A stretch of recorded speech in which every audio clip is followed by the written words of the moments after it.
No niin, tervetuloa. Hey man, how you doing? Welcome. This is Kaladan and the next room is Arukis. We're gonna close the doors at some point, not these, but the... Can we go with this? Yeah, you can. There's table and everything. Ottakaa hei mätöt messiin ja menkää sinne, jos haluatte mennä kuuntelee. Ottakaa mätöt messiin. Kato, moro, mitä ukko? Mitäs tässä? Olen kerran sulla nykyään. Sä oot kasvatella. Te kahdestaan pärjäätte kyllä. Ei kuule. Joo. Niissä oven pielessä on semmonen nappula, kääntönappula. Ja se on kakkosella, niin se on auki. Sitä ei saa vääntää välissä. Pitää laittaa nolleen. Okei, yritetään toi. Joo. Meillä on kaikki ok, edes vaan? Täällä ei ole enää jengiä hirveesti. Hyvä. Porukkaa varmaan valuu tästä pikkuhiljaa. Niin me käydään availemaan noi setit. Mikä toi ilme oli? Mitä? Mikä toi ilme oli? Se oli ilon ilme. Ilon ilme, no. Ota kaffe messiin. Joo.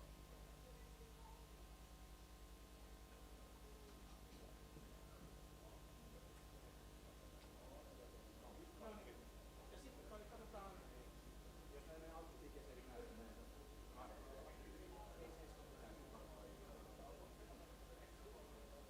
Joo, mä menen tuolta, mutta on omen perässä. Tsemppiä kokkoiluentoon.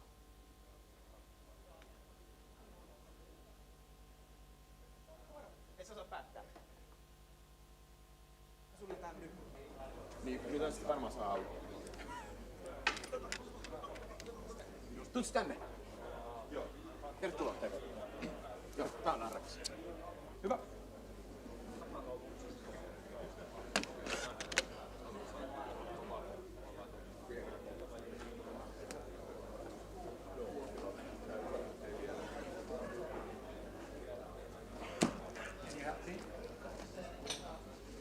Is this on? This is still on. I don't know how it's still on. Can you do you know how to mute on this? There's like one button here. No. But is no, it's not off now. And when I press, this is weird. Well, I can do without mute.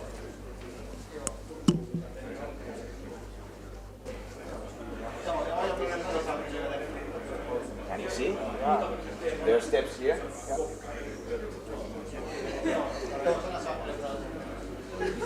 Did I succeed with the mute? It's cool.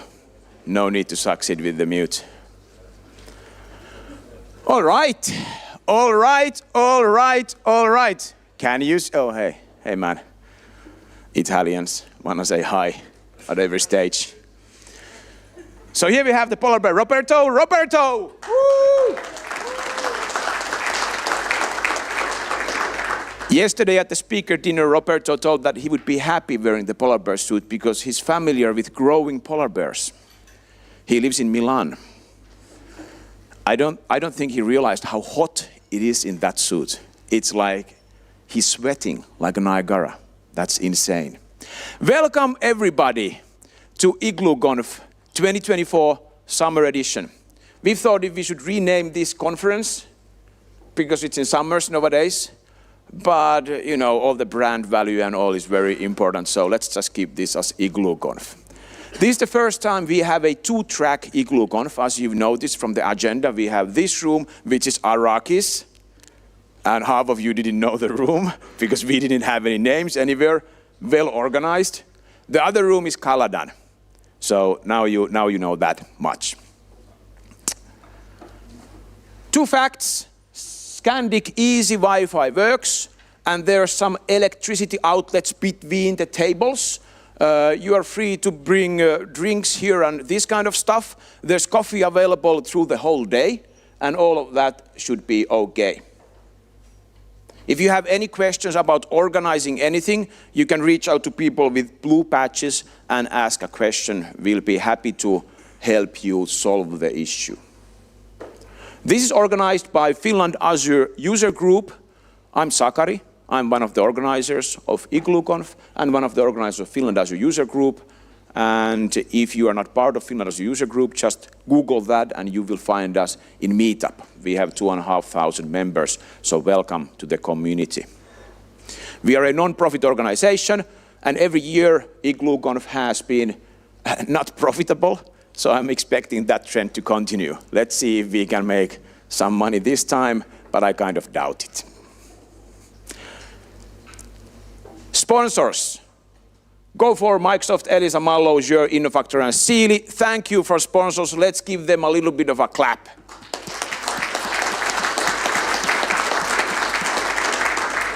Really appreciate them giving us some dough so we can have these 2 days, this event. All of them, they have a stand of some kind next to the coffee station. I'm going to show a map soon. Please walk around and talk with them and hear what kind of things they are solving right now, just for your future understanding of what you want to do in the future. So really appreciative of the sponsors. This is the map. We are in Arrakis. That room over there is Kaladan. Sponsor booths are just outside there. When it's time for lunch, we go out that door and to left. It's in this building, and if you've been to Iglooconf before, it's the same thing. So that should be pretty easy to find. And all the coffee and breakfasts and those things, they are at that end where you already were. So the venue is pretty easy, I think, once we all know which is which room. Today, we are going to start in this room with Azure architecture. I will soon introduce Rick. And in the other room, we have something about Propolis. Then we have Cecilia and Gert. And then in the evening, there's a bunch of other people. I'll be here, Henry, right there, raise your hand, is over there, and so forth. The agenda is available in the small screens and also on the website, so you can check that. All the speakers in both rooms are on the front and right, so please, speakers, raise your hands. So these people like to be bothered. If you have questions about whatever you are facing, they really like to talk.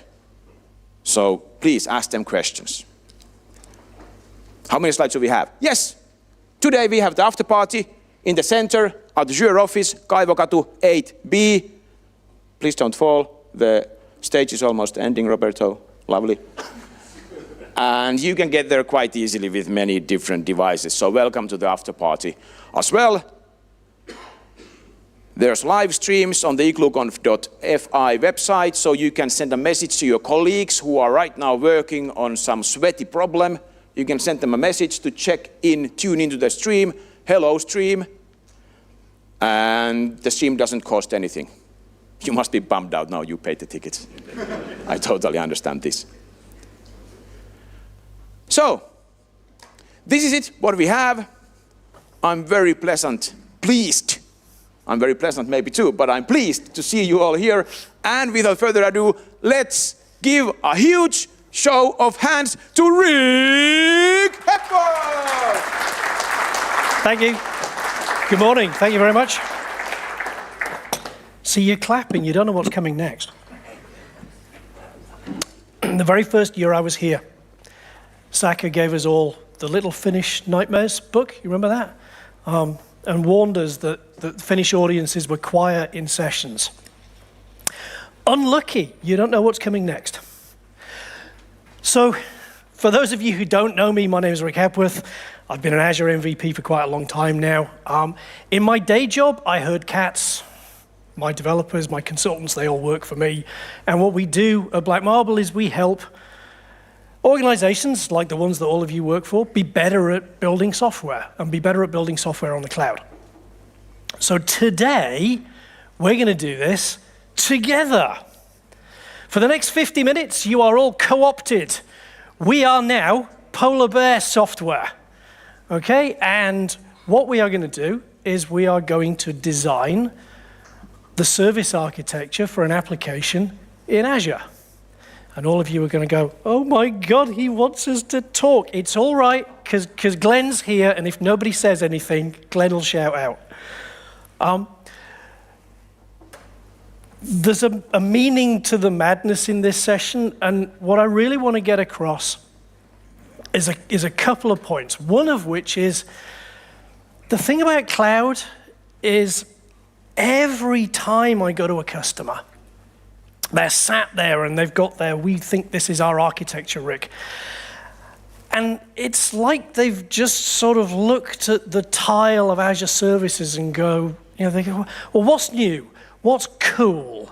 What's going to be really funky that none of us know that we all want to learn? Because, if we're building a new software project, right, picking technologies that none of us have ever touched before, what could go wrong? That's going to be absolutely fine, right? It isn't about just picking the toys you want to play with. It's all about choosing the right tool for the job based on a whole bunch of different factors that should play into that decision. You should be looking at your team. If you have a team of Java developers, why would you decide you're going to use .NET? And vice versa. But I've seen people do it. Somebody is going to look at the cloud bill at the end of this and go, why are we spending $5,000 a month on, some high-performing SQL server when we execute 3 queries a minute? But it isn't just about operating costs either. How much is it going to cost to develop this? How much is it going to cost us if we have to learn new technologies? Are we following any existing coding standards that the organization has? Do we need to rethink any of those? What is our cloud strategy? What's our corporate strategy? At the end of the day, everything that we do as software developers is trying to deliver value to the businesses that we all work for, right? Every company these days is a software company with a hobby. And the work that we do is to support what your company's primary focus is, which probably isn't writing software, right? It could be running trains, it could be selling groceries, it could be building airplanes. So we need to take all of that into account. We need to think about security. We need to think about not just security, but also risk. And by risk, I mean things like potential for failure. What's our disaster recovery story? How are we going to make this resilient? As well as risk from outside actors that we might have to think about, threats and security that other people here know far more about than I do, and you don't want to hear me talk about security. So what I want to do is talk about a scenario, and then collectively, we're going to choose some services and build out an architecture. And that scenario is a real-world scenario. I try and pull examples from the work I do with customers. And we did some work with a large organization, and they had an existing software product, right? And it ran their entire business. But the same software product was used by all of the businesses in that particular industry. So if they wanted to innovate, if they wanted to do something new to try and set themselves apart from the competition, and it needed changes to the software, because they had to ask the software vendor, the vendor would make changes, all of their competition would get the same changes, so they couldn't really innovate. So they decided they wanted to completely rewrite this from the ground up so that they had an in-house platform. They are delivering a service, they have a mobile workforce. So we need to be able to cope with people who want to access this system from pretty much anywhere using a tablet over 5G, 4G, whatever they've got. We've also got a workforce internally, and the internal workforce's role is to manage the jobs that are handed to the external workforce. And those jobs are coming in from outside organizations. So we've got to think about outside organizations sending us data. We've got to call APIs of other elements of our industry to get data and process it. And we've got to be able to manage all of the information about the jobs. We've got to take the data back from those mobile users. And we've also got to be able to schedule the diaries of those mobile users. So there's nothing in there that's radical, right? We're probably talking about your usual, we need some kind of website, we need some kind of data store, and some kind of thing in the middle that's going to do all the work, and I'm guessing that's important, but I don't really know what it looks like right now. We'll figure that out as we get to it. Security is important to us. because the kind of data we're going to be holding is the kind of data we don't want to leak. It's both important to us as a business for our advantage, and it's also important to our customers, so we shouldn't lose it. And right now, you have to imagine that you are not the excellent developers that I'm sure you all are. We're a team that doesn't have a great deal of experience in cloud. We don't have a great deal of experience of things like continuous integration, continuous deployment. You know, we don't really understand this, this DevOps thing that we've heard about. So we're going to have to think about what the learnings are that we're going to have to go through on our journey. So with that, let's go to the whiteboard and let's think about how we're going to do this. So let's just get rid of that. Broadly speaking, then, we have... Who uses whiteboard? Just asking for a pen. That's what I love about you, Sak. You're so supportive. You call yourself a consultant and you don't use whiteboards? No, never. I bet you never say it depends either, do you? So, we have some users.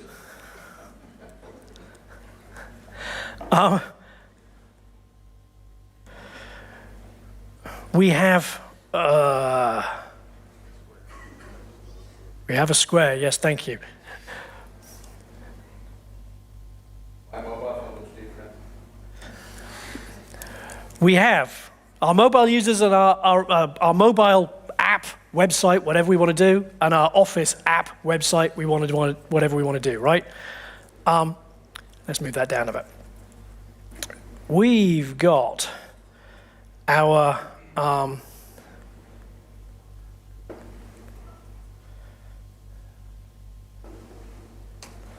we've got something that has to talk to our industry partners, right?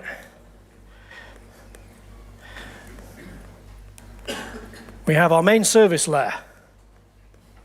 And we have some kind of data. Done, right? Ship it. You know, build that, right?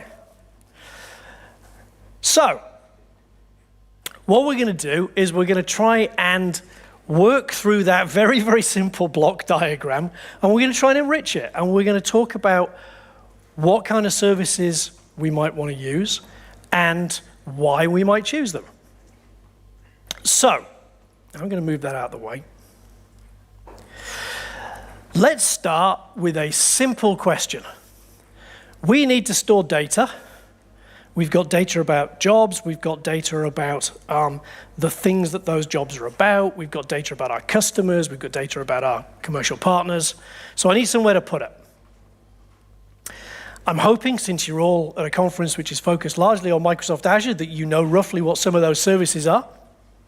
So, who would like to start us off by making a suggestion for what we can use for our data tier? Postgres. Yeah. I agree with Thomas. Okay, I'm comfortable with that. So, every time you shout something, we're going to look at this. So, Postgres, good, it's SQL, right? We all know SQL. Don't really know SQL Server inside our company because we're kind of old .NET devs, but SQL's SQL, right? How hard can it be? Once I've written drop all, we're on a roll. There's fairly good Azure services around Postgres. I really like the sort of multi-region clever syncing one that Cosmos does. I'm looking for an excuse to play with that. Yeah. What's the story with how easy is it to do resilience, redundancy, geo-replication, and that kind of stuff? If I don't know Postgres and I'm a SQL Server guy? Okay. So we think Postgres will do what we want. So on the pro side, it's SQL. So we ought to be able to write queries for it. On the con side, it's not a SQL we know, so we've got some learning there. Okay. On the pro side, it should be pretty good for our resilience, redundancy. Can I connect it to a virtual network for security? Okay, so that's a good sign. Before we make a final choice, though, would anybody like to make any other suggestions? SQL Server. Thank you. Kudos to the first Finn to shout after he's had his morning coffee. I knew this would work well. I knew you're not like the Belgians. The Belgians just sat there and went, he's talking to us. I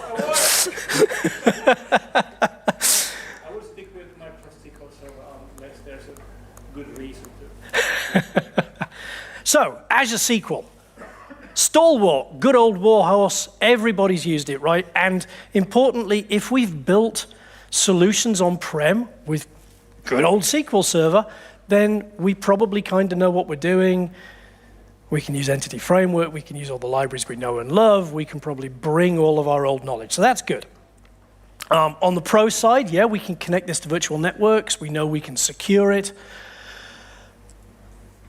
Things like backups are largely taken care of for me. It'll back itself up every 15 minutes and I can make it put that elsewhere.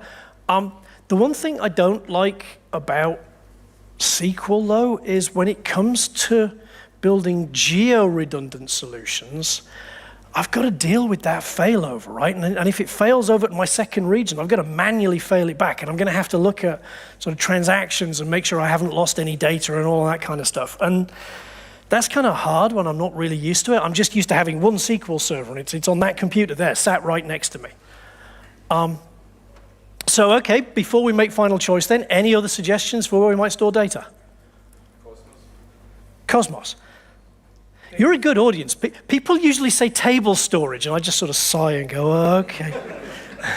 Glenn just said it. I was expecting Glenn to shout Cosmos. So, Cosmos is an interesting choice. On the plus side, Cosmos is great for all of that geo-replication. I just need to stick my replicas in different regions, and it takes care of it for me. On the con side, now we're into NoSQL, and I've got to think about how I'm going to do my data store. And there's some learning there. Now, I'll be honest, when we did this particular project, we chose Cosmos, and we sat down with the team, and they looked at it and said, well, you know what, actually, we think we're more worried about operating this solution and our resilience and disaster recovery story than we are about the learning we'll have to go through to figure out how to store data effectively in Cosmos. So we chose Cosmos. But it would have been just as fine for that team to say, you know what, actually, for the sake of development and making sure that everything works and getting it done more quickly, we think we want to stick to Azure SQL, Rick, and we'll learn about the operation and the replication. Either of those is fine, but you sort of see the thought process we're going through here, right? That it isn't just let's pick something and it'll all be fine. So, I'm going to rub out the things that we don't want to use. There we go. Now, let's go completely to the other end, because that feels like it should be a fairly straightforward choice, right? So we've got something we need to present to mobile workers, and we've got something we need to present to our internal workers. Now, certainly for the internal one, I'm guessing website, right? Yeah? Feel reasonable? What about the mobile workers? Do we think a PWA would probably work?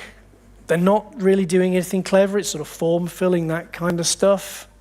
Should be okay. So, in theory, then, we should be able to use the same tech stack for both of those. Now, again, working with the customer, we said, well, what do you want to use for your web development stack? And they said, well, actually, we've got some React knowledge. We've built stuff using React, we've built stuff using Next.js. Can we use that? Sure. So, I want something in Azure that can host React websites, if we're being picky, written in the Next.js framework. So I need something to host websites. This should be an easy one, right? Who wants to make suggestions about hosting websites in Azure?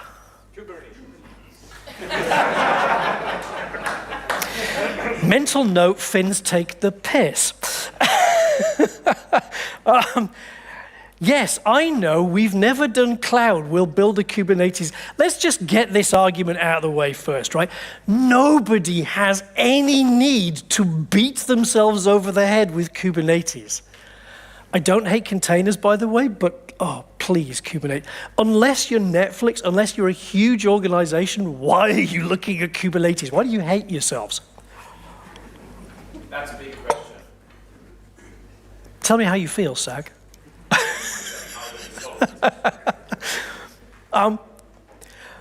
So I joke about that one, but actually, genuinely, if I had €1 for every time a company had said, we're going to move to the cloud route, we're going to put it in Kubernetes, and I have to talk to them about why they think that's a good choice, I'd be a very rich man.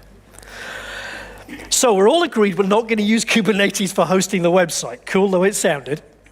Would anybody like to suggest alternatives? Service fabric. Out.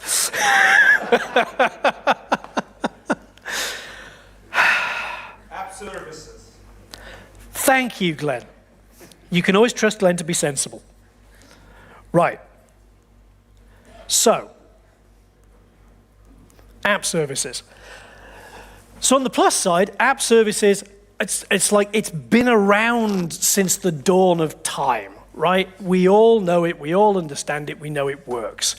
It scales well. We can put it in multiple regions. It'll host pretty much anything. If I want to, I can stick stuff in a container. Sure. It's always on, though. It's always costing me money.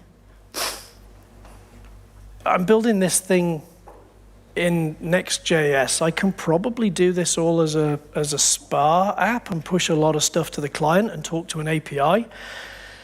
Do I really have to incur the expense of something that's running all the time? We got any alternatives that might be cheaper? Static web apps. Static web apps. And again, nobody shouts out Azure Storage. Static web apps. Personally, I'm a really big fan of static web apps. I love the fact that I can take things like my single page web app, I can drop it in there, the CDN comes along for free, and importantly, I can also connect to an API at the back end securely, which kind of gets important in a few minutes, right? So, again, on the project we were working on, we chose static web apps. And we chose static web apps because it gave us quite a lot of simplicity. The customer didn't really have to think about operating the static web app, right? They just deploy the static web app, they drop their content on it, and off it goes. We did, however, then need to be able to communicate from the static web app to some kind of back-end API. So now we need to start thinking about that dark magic in the middle. So I usually tend to work sort of back to front when I'm thinking about this. So we're going to have to build some kind of service layer. It's going to have to do quite a lot of different things. It's got to be able to cope with requests that are coming from that website that are then talking to the data store about the jobs, about the data. We've also got to have something that's going to receive incoming data from our customers, and we've got to make outgoing calls as well. So we'll come on to the do we build a monolith or microservice, multiple components conversation in a minute. But let's start with the assumption that we want to do this as one thing, one component, okay? I said at the start that I'd like to try and keep this in .NET because we're .NET devs. So I need to build an API, and I need to host that somewhere. What choices have I got for building and hosting APIs in Azure? Kubernetes. Thank you. I was about to say I'm going to pull on that Kubernetes thread. But yes, so we had two shouts out there. We had app services, and we had container apps.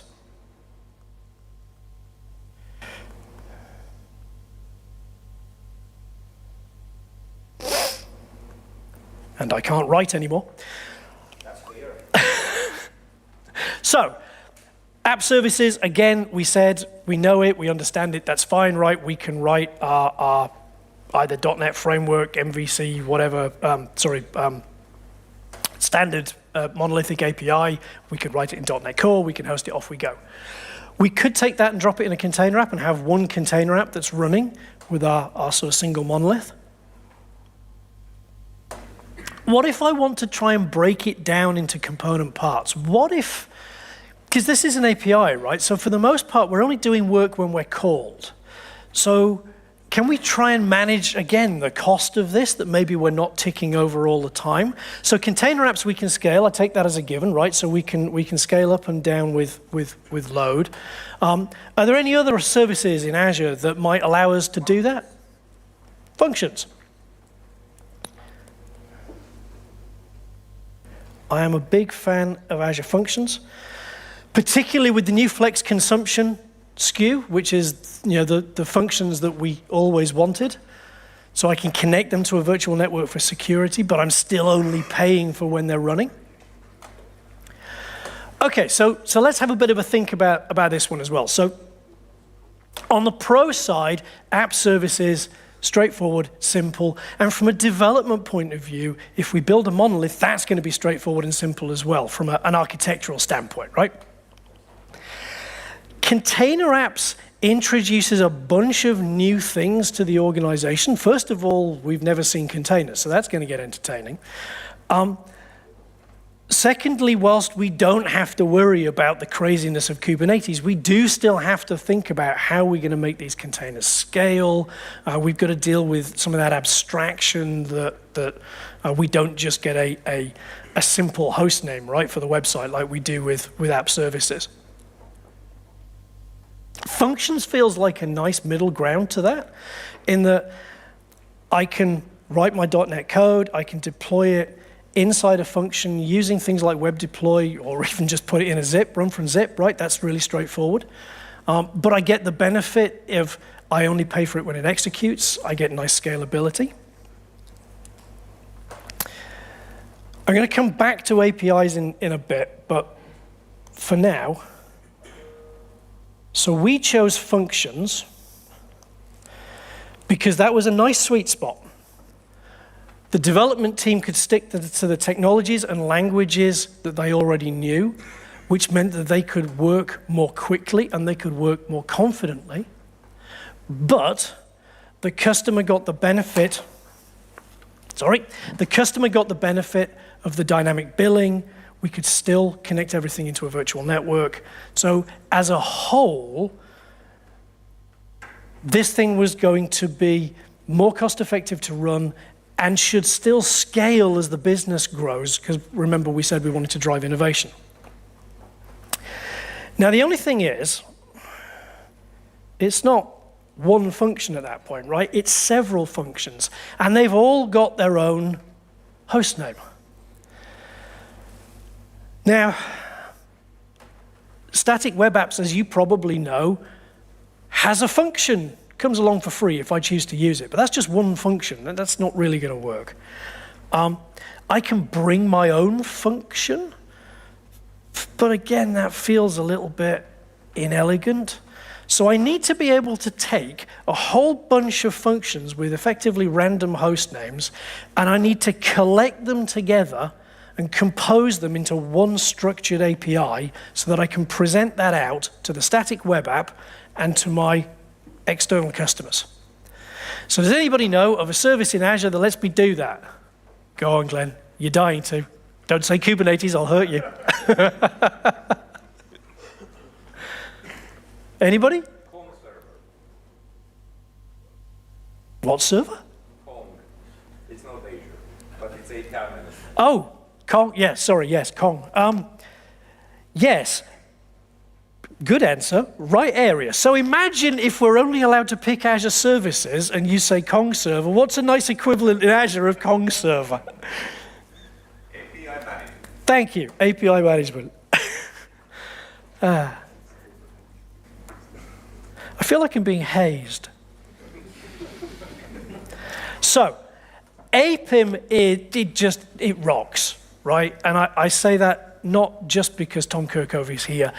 I cannot remember genuinely the last time I built a solution in Azure where APIM was not a part of it. It's really, really cool for allowing us to not just compose a structured API from all of those disparate functions, but I can stick policies in there. I can do load balancing. I can do circuit breakers if I need to be careful about load. And importantly, static web apps, if you do the bring your own function approach with static web apps, you can actually connect it straight to API management. And what it actually does is it creates a product within API management that's tied to the static web app. And it puts all the security in for you out of the box, so only that static web app can call API management. And then you just plug all your functions in. Job done. It's really easy. It's really easy to manage. It's really easy to maintain. It works really well. So what we found there was the customer development teams, they were used to React. They were building the static web app. They could deploy it. They were really happy there. They were used to writing .NET, so they were creating the functions quite happily. And gluing it together in API management, sure, that was new to them, but it wasn't too much of a jump that they struggled with it. And we've got a really good architecture there. Okay, so we've got our API that's called by our static web apps. Now, I've said that we've also got APIs that we publish to external people. I also want to consume external APIs. I'm not going to ask on this one. So one of the things that we do now, if we want to talk to an external API, we consume that in API management first as well. So API management effectively acts as a proxy for us, and it can deal with all of the authentication and communication with those external APIs. So again, I've abstracted away from my dev team. What I am going to have to do, though, is I'm going to have parts of my API, they're going to have to both call other parts of my API, which is straightforward, right? We just call through APIM. But also I need to be able to cope with load, and I need to make this thing fairly elastic. So one function might get an API call, and it's generating work for another function to do. And that other function may not be able to consume that work as quickly as we might like. So I need some kind of queuing system maybe that I can drop work onto, and then the consumer can take stuff off. So who'd like to suggest something that I can put in as a queue to sort of separate these functions? Storage queue. Yeah, so storage queues are a good choice if we want a relatively simple, I'm not doing anything too complicated, just here's a message, stick it on there, process it when we can. What if I want to do something cleverer? Maybe I've got 2 or 3 functions that might be interested in the same message that I need to generate from a first function. Service bus. Service bus, thank you. I'm going to draw that at the bottom.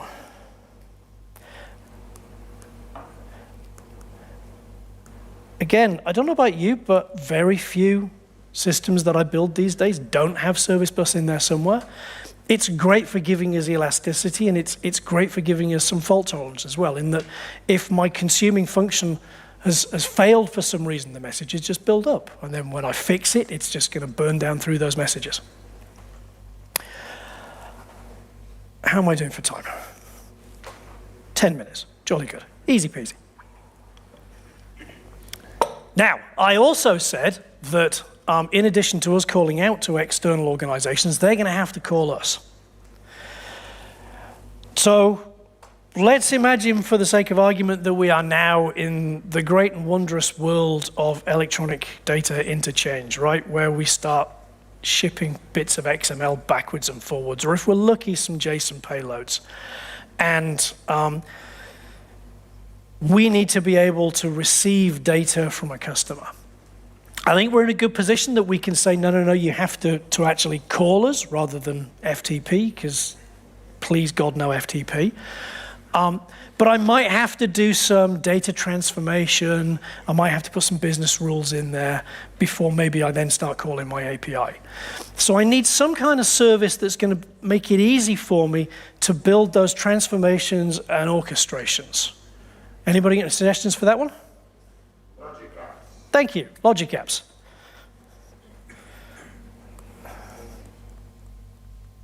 Logic apps. And the nice thing about logic apps is they're low code.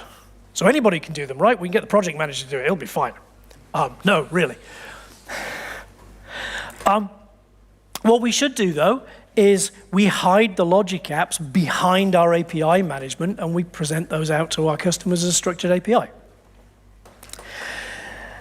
Now, I'd said at the start that we had to think about security. I've been mentioning virtual networks all the way through this. So one of the things that we've been checking diligently, because we're good like that, right, is that everything here can, in one way or another, connect to a virtual network. And indeed, it can. So I'm just going to draw a box around here for our virtual network. This is not a session on the pain of connecting PaaS services to virtual networks. That would fill another hour.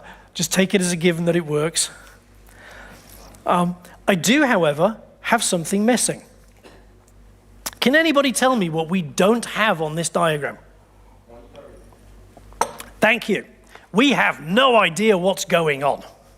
Absolutely none. It might work. I mean, I said it was magic, right? And all the best technical solutions are indistinguishable from magic. So if data goes in and data comes out, brilliant. Everybody go home. Let's assume for the sake of argument that we're not quite as good as we think we are, and things go wrong and we need to understand what's actually happening inside our application. So, can anybody suggest a good tool for monitoring and telemetry in Azure? Application Insight. Thank you. I'm going to draw that down here as a, let's change color. So Application Insights is part of Azure Monitor. And I've drawn in Azure Monitor for a reason there rather than just App Insights. So it's a game of two halves, right? There's the code that we write, and we want to know what's going on inside that, right? So if any of you saw all the stuff coming out of Build, you've seen discussions about .NET Aspire lately. That's really cool. It brings open telemetry along almost for free. Application Insights can consume that open telemetry, so it can start to show us what's going on inside our application. It can show us our dependency calls when we call out to SQL Server. It can show us our inbound requests. It'll capture our exceptions. It gives us lots and lots of rich information about what's going on in the code that we write. But the code that we write isn't the only part of the story, right? Because there's also all the stuff that Microsoft write. And we also need to know what's going on inside all of those services that the Azure Pixies run that we don't know anything about. And the nice thing is that you can go into the diagnostic settings of every single one of the services that I've put on that whiteboard, and you can connect them to the log analytics workspace that is also hosting all of the data that you're pouring into Application Insights. And then you can write queries using Kusto and KQL to join the two together. So I can see the inbound request to my static web app, which goes to API management, which goes to the function, which then has all of my dependency calls to my Cosmos DB. And learning how to write effective queries and seeing what's going on in Azure Monitor is a joy and a skill, and you can learn wonderful things from that. Okay, so we've only got 5 minutes to go, and I would like to have at least a couple of moments for questions. I think we've got a reasonable architecture there, right? I mean, we've picked services that we're relatively comfortable with. You're all relatively comfortable with them, right? I know it doesn't say Kubernetes, but other than that, we're happy, yeah? And as .NET developers, you think we can probably build that, right? There's going to be some learning. We're going to have to learn about infrastructure as code. We're probably going to have to learn about DevOps, continuous deployment, that kind of stuff. But as a challenge for a team that are used to building on-prem, there's probably enough technology overlap there that it shouldn't be scary. So, Where's that going to take me back to? Did we have an idea about authentication? Do you know, that's a very good point, and I completely forgot about that. Thank you. Thank you for spotting the Rick is an idiot point. So, yes, you are quite right. We need authentication. Now, this is an internal business app. So, bearing that in mind, what choices do I have for authenticating my users within the application? Thank you. Yeah, I was going to call it Azure. Look, they're going to change the name back eventually. They always do. So, Azure AD.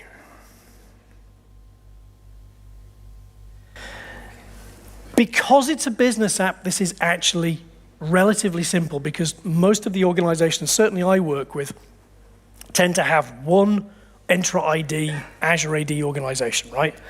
Because they're using Office 365 and their Azure is attached to it.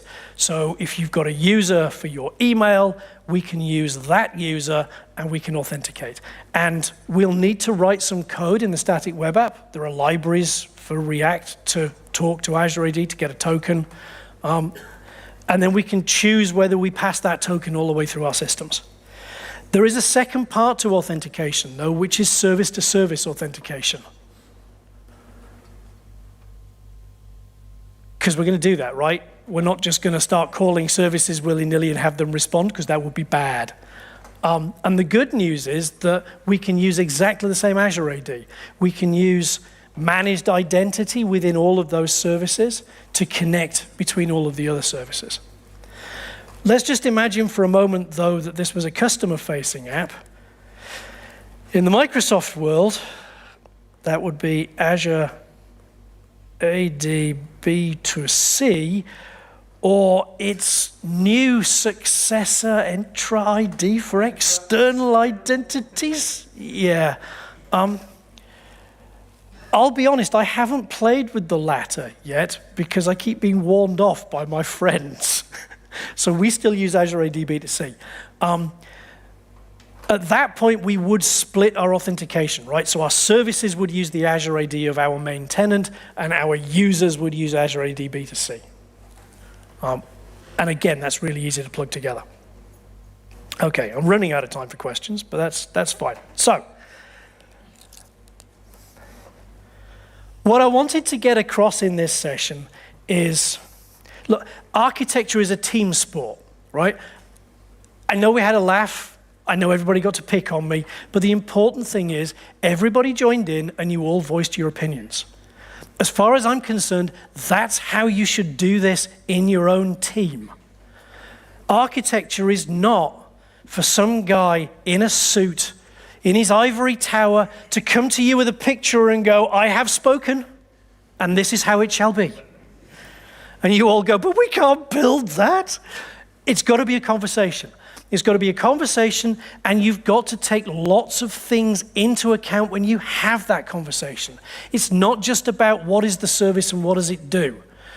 Can we operate it? Do we understand the technology? How hard is it going to be to learn? How much effort is it going to be? Does it fit with the technology portfolio that we have as an organization? Does it fit within our governance? How are we going to manage the spend? All of these kinds of things. And importantly, every 3 months or so, you're going to have to look at this again and go, is that still correct? Is there a new tier or feature in that service that changes our opinion?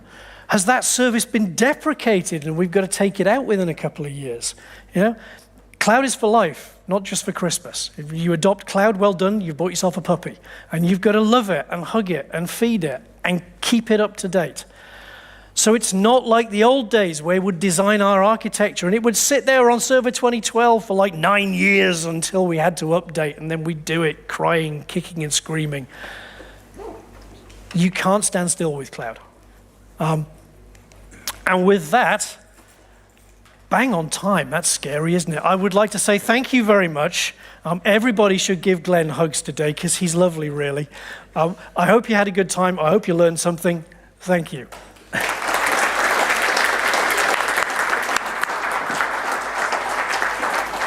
Yeah? Oh yeah, no mute. Cool. Thank you, Rick. Hey, we have a 10-minute break to get more coffee. Thank you for waking us up. Next we have Cecilia. Yes.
Let us welcome Cecilia.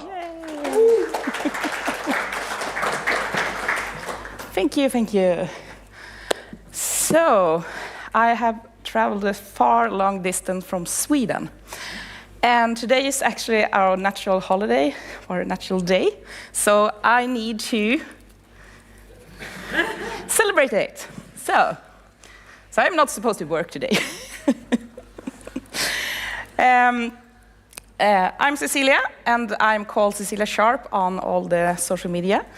I work at Active Solutions, a company in Stockholm, and other cities in Sweden as well. And right now I do a lot of stuff around DevOps, Azure networking, and also AI things.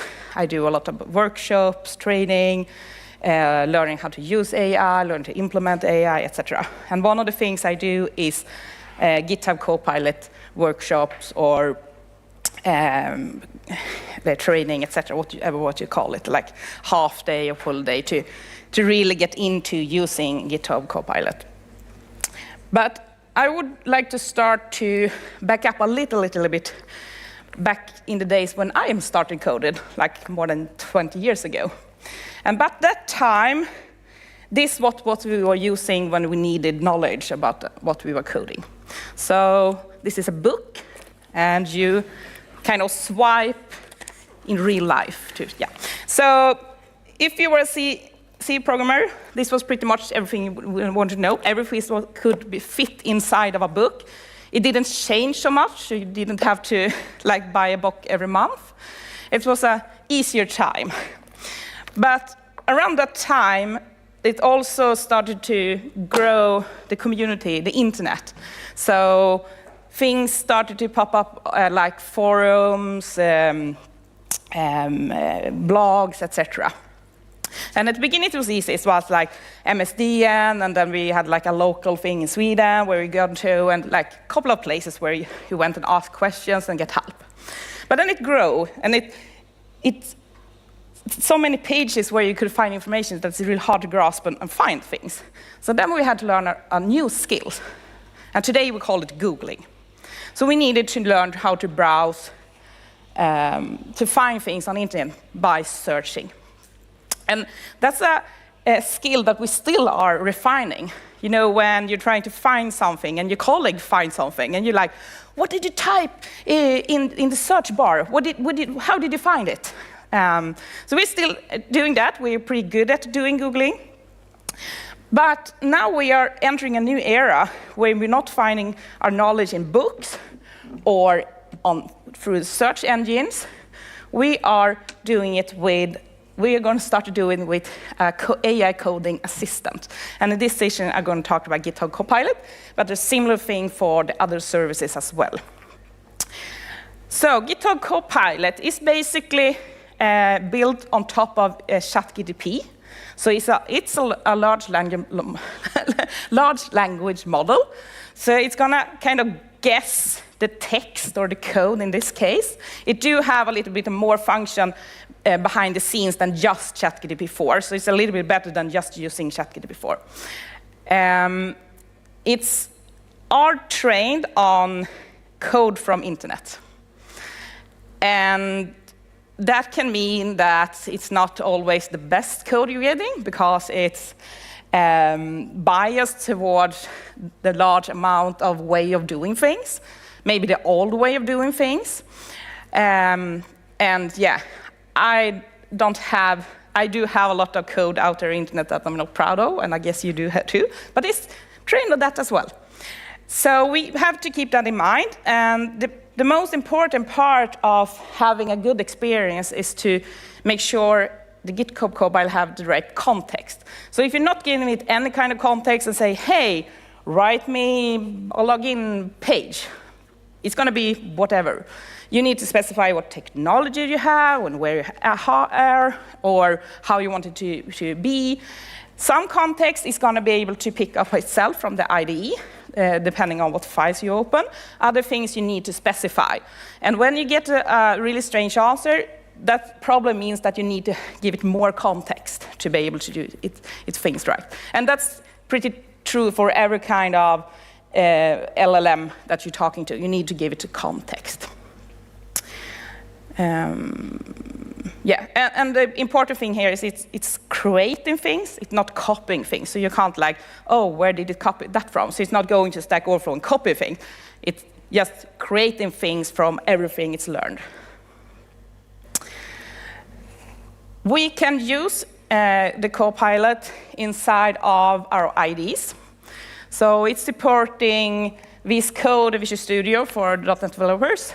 We have the whole range of JetBrains ADIs, as well as support for Vim. We have support for Azure Data Studio. We have it in GitHub CLI, so you have it in Terminal, etc. So there's a lot of places where you can use it. And to enable it, you need to have an extension. So you're trying to find a GitHub Copilot, and the provider, GitHub or Microsoft in some cases as well. And you also need a license. And the license you get from your GitHub account. But it doesn't mean that you have to have your code on GitHub. So it's only a way to handle the license. And if you don't have a GitHub account, you can create it, of course. And there are 1 free-month trial if you really want to try this out beforehand. So extension and GitHub account, and then you're set. So when you have installed the extension and enable it with your account, the first thing you will notice is the kind of auto-completion mode. And in that mode, you get this kind of suggestions. So when you're typing, you're going to get like gray text prompted and like a guess on what's coming next. And you can select it and you can discard it. You can also write a comment on what you want to do, and then you get an implementation based on that comment. In this case, it's a full function, but it can be a part of inside of the function as well. So that's really easy to pick up. And up until publicly the last working day of December, this was the only feature that was available unless you were in some of the preview programs.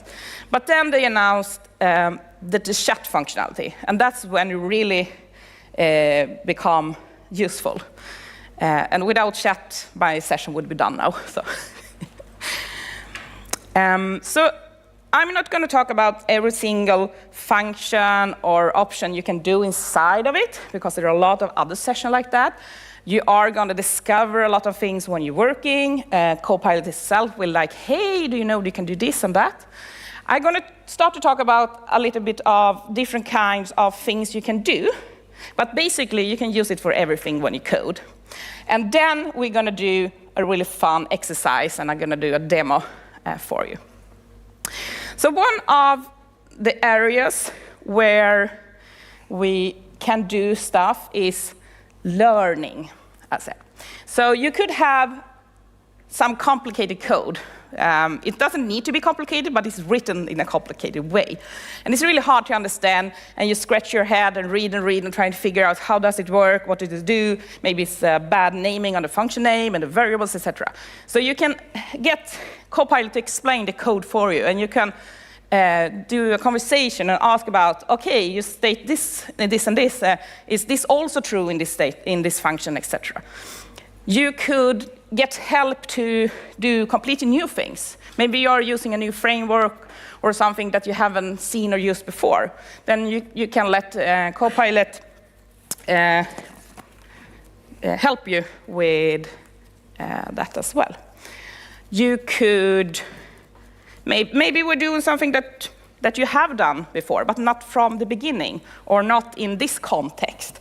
So you can also get help to kickstart things. So you don't need to go out to the internet, find a blog post on exactly your tech stack and how to do that stuff.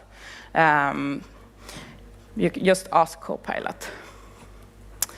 So in this case, we have a slash command inside of the IDE. There are a couple of slash commands. That's kind of a shortcut to a longer prompt. So slash explain is going to give us an explanation of this code. And reading the code, it will take a couple of minutes or something to really figure out what to do. But in the explanation, it's going to tell you all about the for loop and if statements. And somewhere here, you're going to say that this is actually a function that's going to give you sorry, I don't remember that one. It's going to give you a game that is filtered for playtime only, because it's a game list application. The next thing we could do is refactoring. So we have a lot of code that needs refactoring. And that's kind of boring to do and stuff like that. So we can get help to, in this case, /simplify, to simplify a function. Sometimes it's not possible to simplify it more, but you can try to do. It can also be repetitive changes, like I have a class and it should be attributes on all the functions, and I haven't done it. And every attribute is slightly different based on the name of the function or something. Just tell Copilot to do it, and it's gonna fix everything for you. Maybe we want to switch an if statement. Maybe it's a complicated if statement, so we could just tell it to switch it, and it's gonna change the if statement to be able to switch it, etc. So simple refactoring, making code simpler, and renaming things, for example, getting help to renaming things because naming is hard.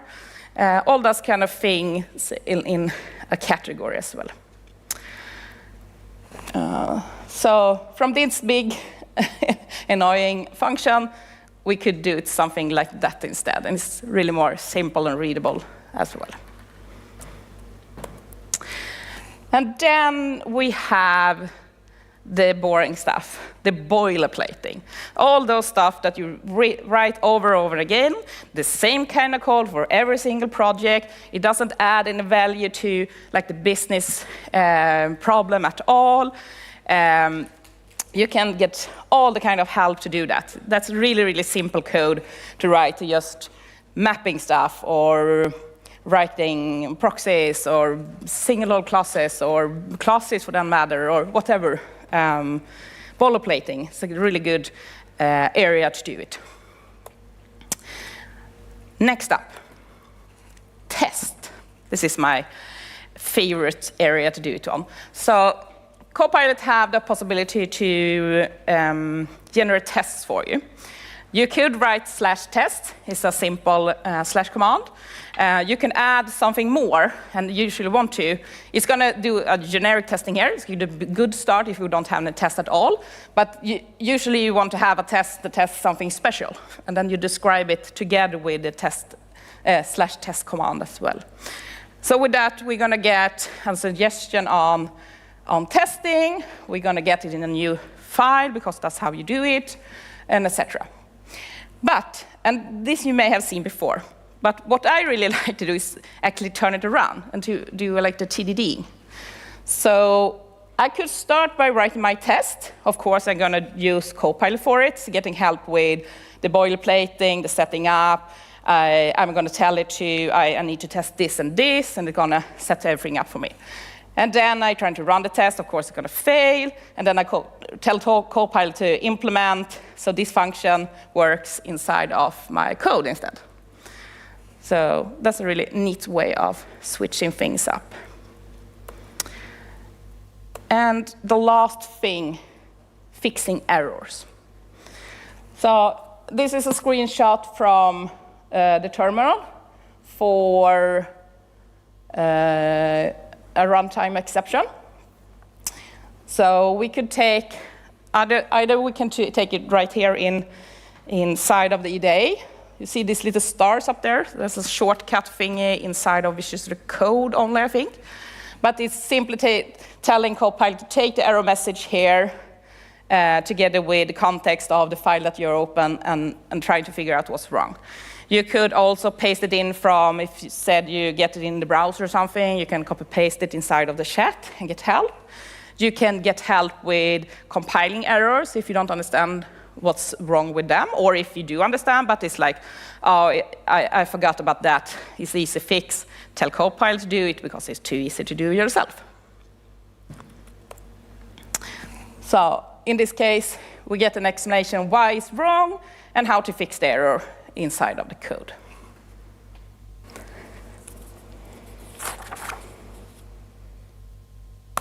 Yes. So that's kind of suggestion areas, but as I said, you can basically use it for everything. And the hardest part now is actually to relearn, because most of you, the default way of doing things when you are not completely sure is going out to the internet, to Google things, to go to Stack Overflow. So it's really hard to start doing more and more Copilot. And one way of doing it is to do kind of a boot camp for yourself, where you force yourself to do a little bit more than you should use Copilot, just to practice to do it. So you state yourself with a situation that you are not too comfortable with. You do a new coding language, you do a new technology, something kind of new, so that you don't really know and can cheat. And then you set yourself up to not using the internet, no Googling, no Stack Overflow, nothing. If you need to have knowledge, you ask Copilot.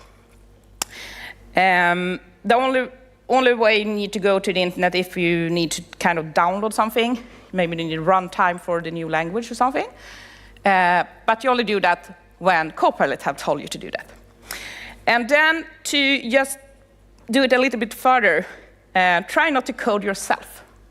That's really hard, but with those rules, you're gonna really force yourself to use Copilot and rewiring your brain to actually trying to use it more when you do it.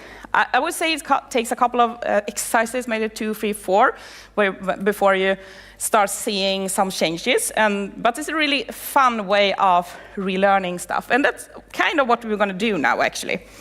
So I'm not too comfortable with Python. So I usually do Python with those kind of demos. I can't do Python from scratch. I can kind of read Python and understand it, since I've been a developer for a long time. But this is a perfect way. And there are easy to do, like a script file and do everything in once. They have a lot of fun libraries, etc. So that's what we're going to do. Let's see. I'll do nothing. It's gonna. Oh, sorry. I need to stop it. I need to stop it. Let's see. Where did it go? Stop. End slideshow. There we are. So, and I hope it went well with the technique. Yep. I tried to turn up the size as well. So here I have the extension. Inside of here, Copilot. And I have the Copilot chat. I do think you only need to install the Copilot. You get the chat it's tagging along. But yeah. I would like to start with making this a little bit more visible for you, so I need to change theme. And I don't know about you guys, but I always forget some kind of command or whatever I'm using in my IDEs, usually because I switch IDEs so many times. So this is Visual Studio Code, for example. So, but in Visual Studio Code, they have an @ command, where you can say @VS Code and ask about Visual Studio Code stuff. Basically, you can talk about Visual Copilot with every kind of development issue, coding, hosting, Azure thing, whatever.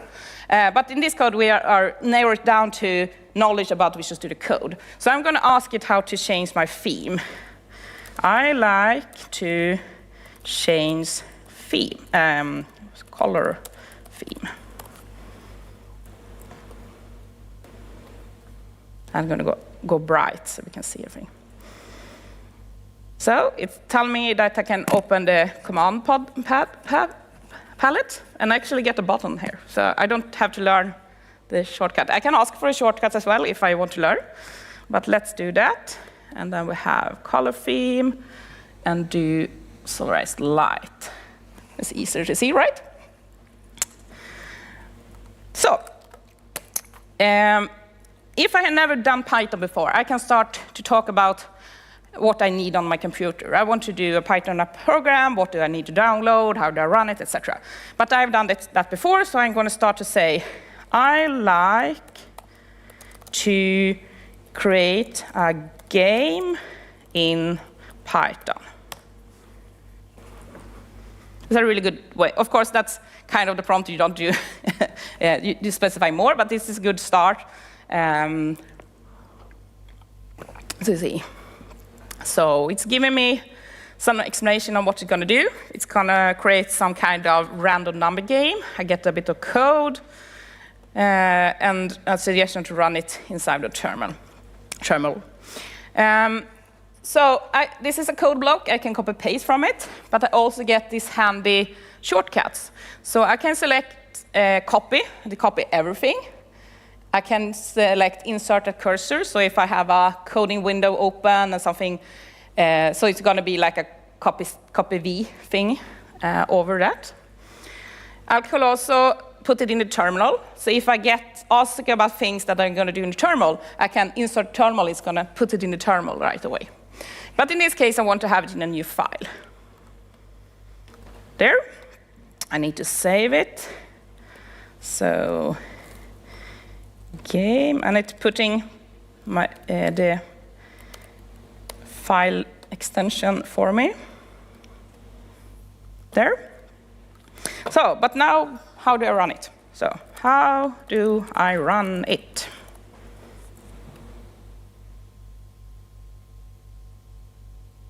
Open the terminal, view terminal,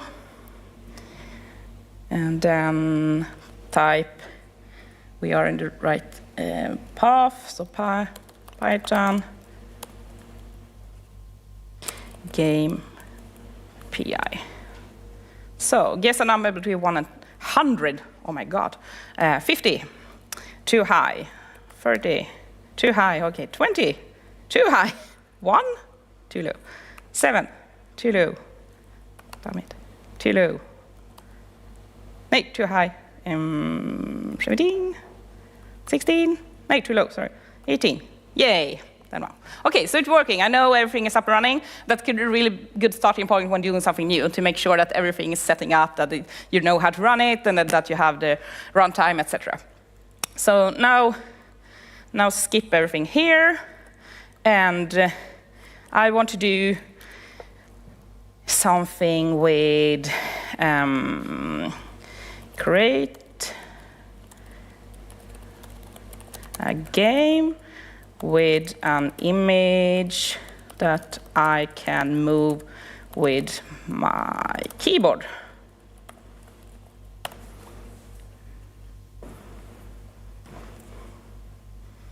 So to recognize, I probably need some kind of library for this as well.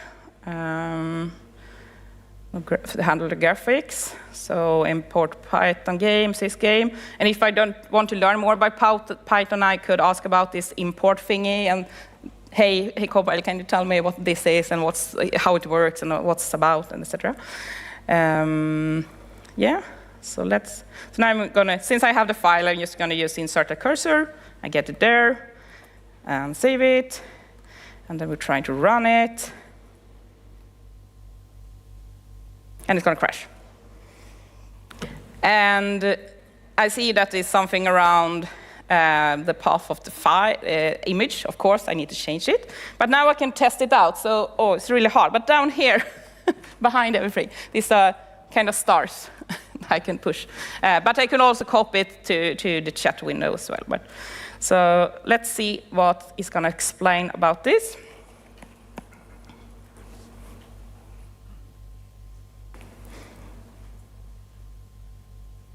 So it's going to tell me that this path that's wrong, etc. So, and now it do have the context of the previous chat for some way back. I can't tell you exact how, because it's depending on how long my questions and answers are, of course. So they have the context, but otherwise, it actually needs the context of my file here to actually know where the error is and where I need to change stuff. And you can actually see this. So upside here, I think in Visual Studio is actually on the bottom. But you can see, oh, it used terminal lost command. Oh, sorry, we can look at that later on. So, yeah, so we need to change this. So let's do, I do have a folder called images. And I have an image of me. So let's see if it works better now.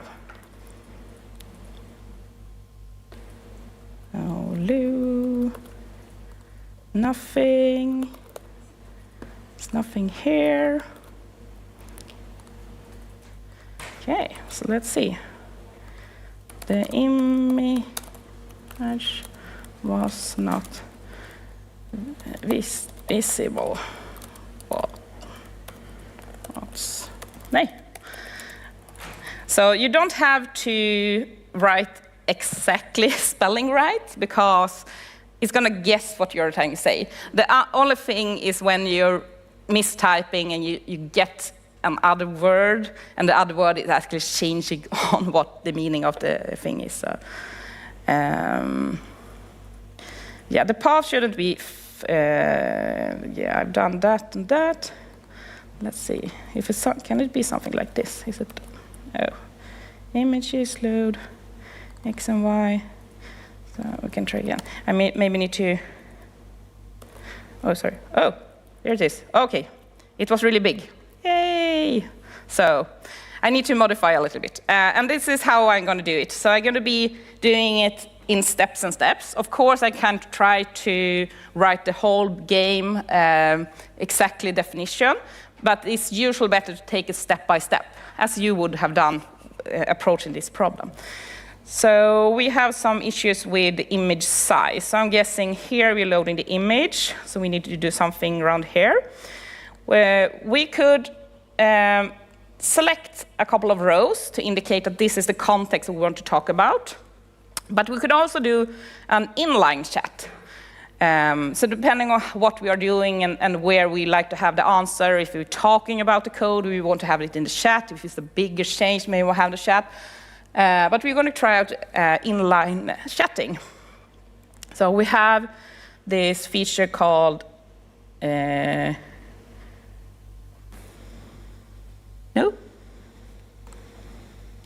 Cool. It's a Control-I. Why didn't it show up here? Copilot, fine. Yeah, start. Okay, they changed it. I literally updated the Copilot before the session.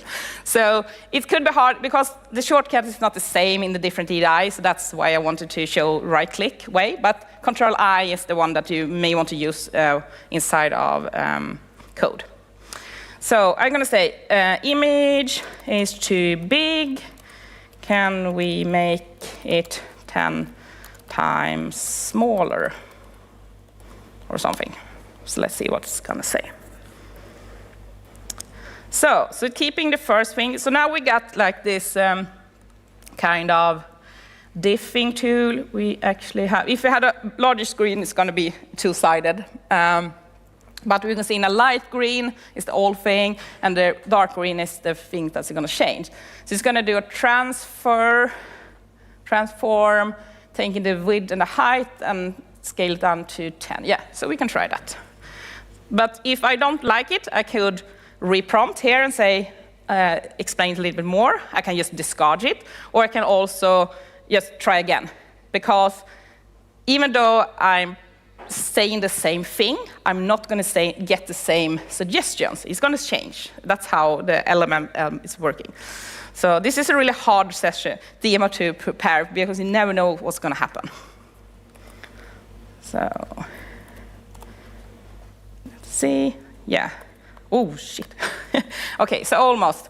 Let's do it like maybe 20, just to make sure that we have room on the screen. So try it again. So, and I do have an issue with, I want to have like borders here so I can go off the screen. So, and I don't really know exactly where, but it should be in this like while true loops. That's kind of game engine loop, I guess. So I'm gonna mark that one, and then I'm gonna use the chat again. So I like the image to stop moving when hitting the boundary of the window.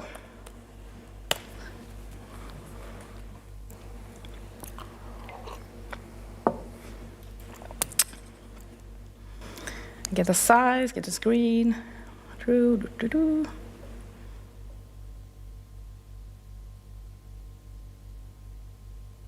Yeah, so the first part is the same. Here's the sample diff, and here's something, yeah.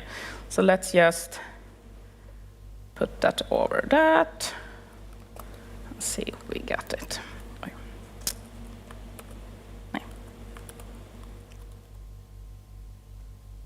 So let's see. Yeah, so beep, beep, beep, beep, yep. So moving a bit fast, but yeah. Let's see if we can do anything about that as well. It's moving, oops.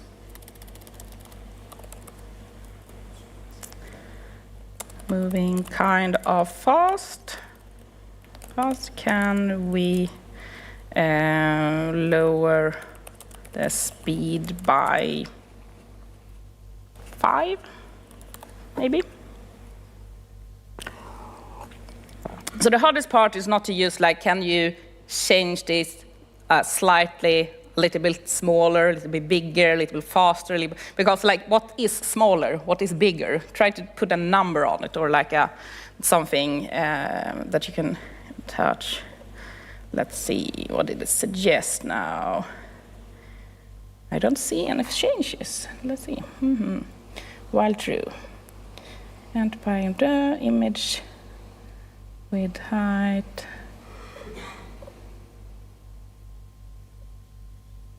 Oh, right, here's something maybe. You can adjust the speed of the image by changing the values that you add or subtract from the X and Y when the arrow keys are pressed. The changes is here, I guess. Yeah, so here we have 5 and there's 1. So let's take this and do that.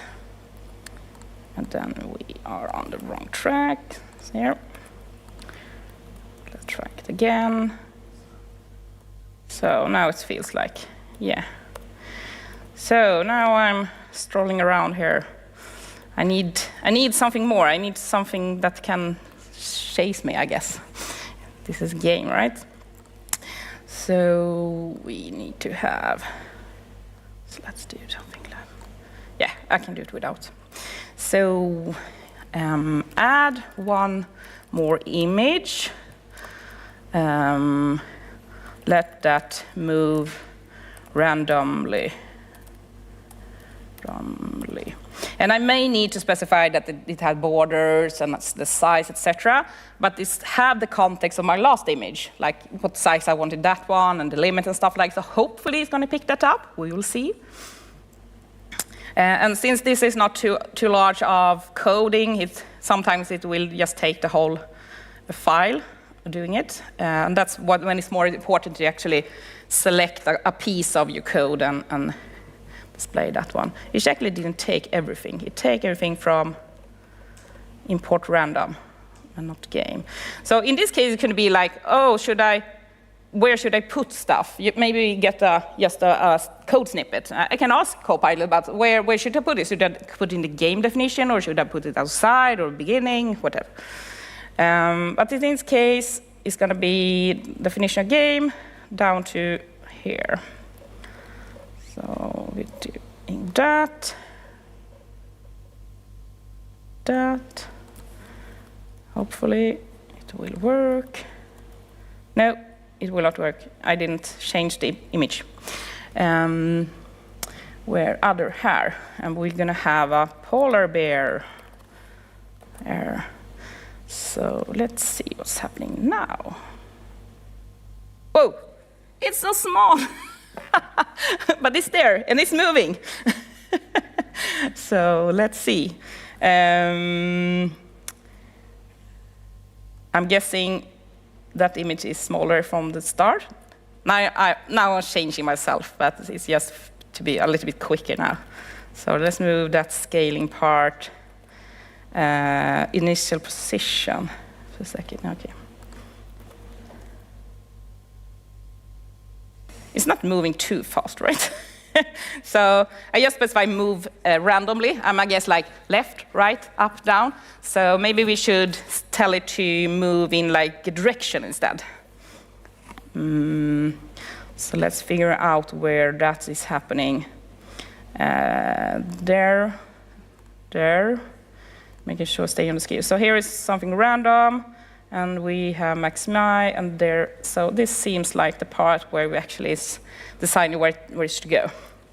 Make the random moving image to move in a direction, like a ball bouncing on the edges of the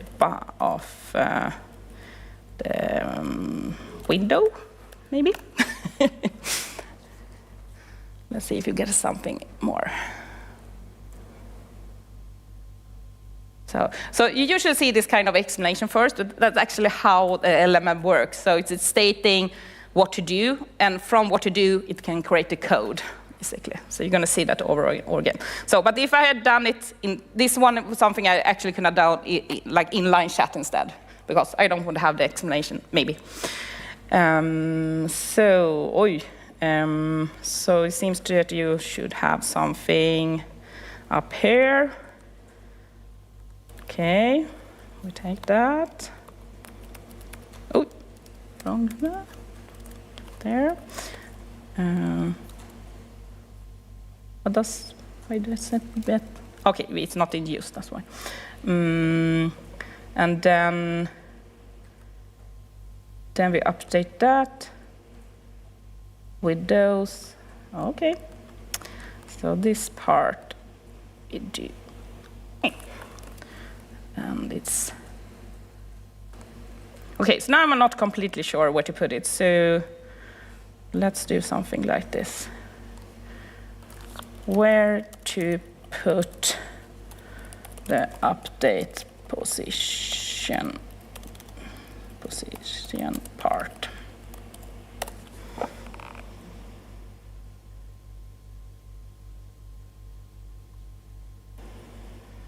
So even though I get a suggestion of what to do, I can say like, hey, implement this in this part of the code for me. Yeah. This feels like it's not gonna work because we have XY and yeah, and XY. So what are you doing with that one? Okay. Now it's annoying. Let's do. This feels like. So since I do feel like if we don't specify the X, so we update them there. Oh, sorry, maybe this will work. Let's do that. And do bump, bump, bump. Oh, it's still on. Where did it go? There. Let's move a little bit. Let's do that. So now, yeah, it's better. So, and the next step would be to have some kind of collection detection, right? So that's the next step. We are on time. So,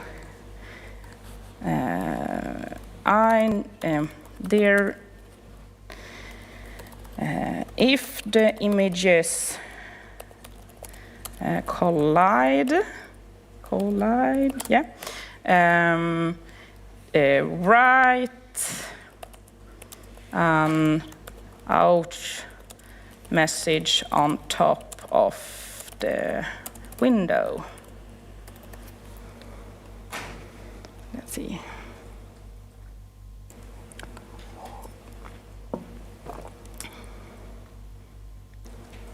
So we need a font, actually. So stop. Yeah. So we need a font loaded, apparently, before the while. Do something like this. And then we're gonna have the check collection thingy, render text. I'm guessing we need to move first, so maybe here or something.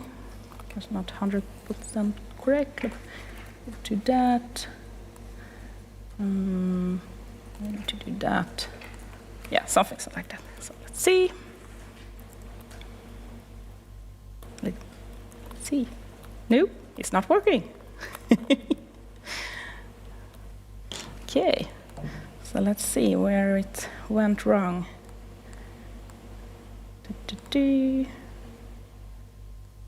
Where did we do it wrong? Rendering. So I'm guessing this is the wrong one.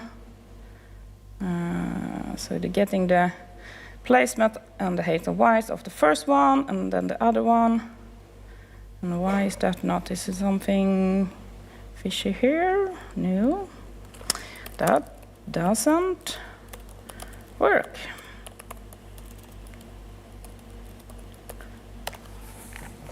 Kind of anti-climate not to get to this one. A couple of minutes. Fill the schema blank. So what is that?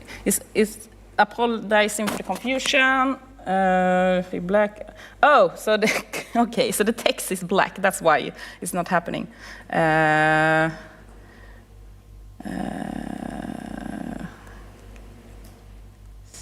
No. It's the same, right? This is white. Yeah. Doesn't feel like it changes anything. So let's see.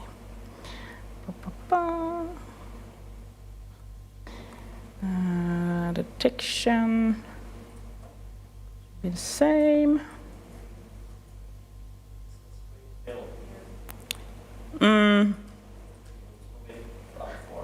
So this is the thing at the beginning. It's this one. Your screen fill is all the way at the bottom. It needs to be at the top. So that one needs to be before. Oh, okay, but here's yeah. So let's move this one down there then. So after we have actually done that and that, yeah. So that's why you sometimes need to ask about where to put things. So let's see. Hey, whoosh. Yay.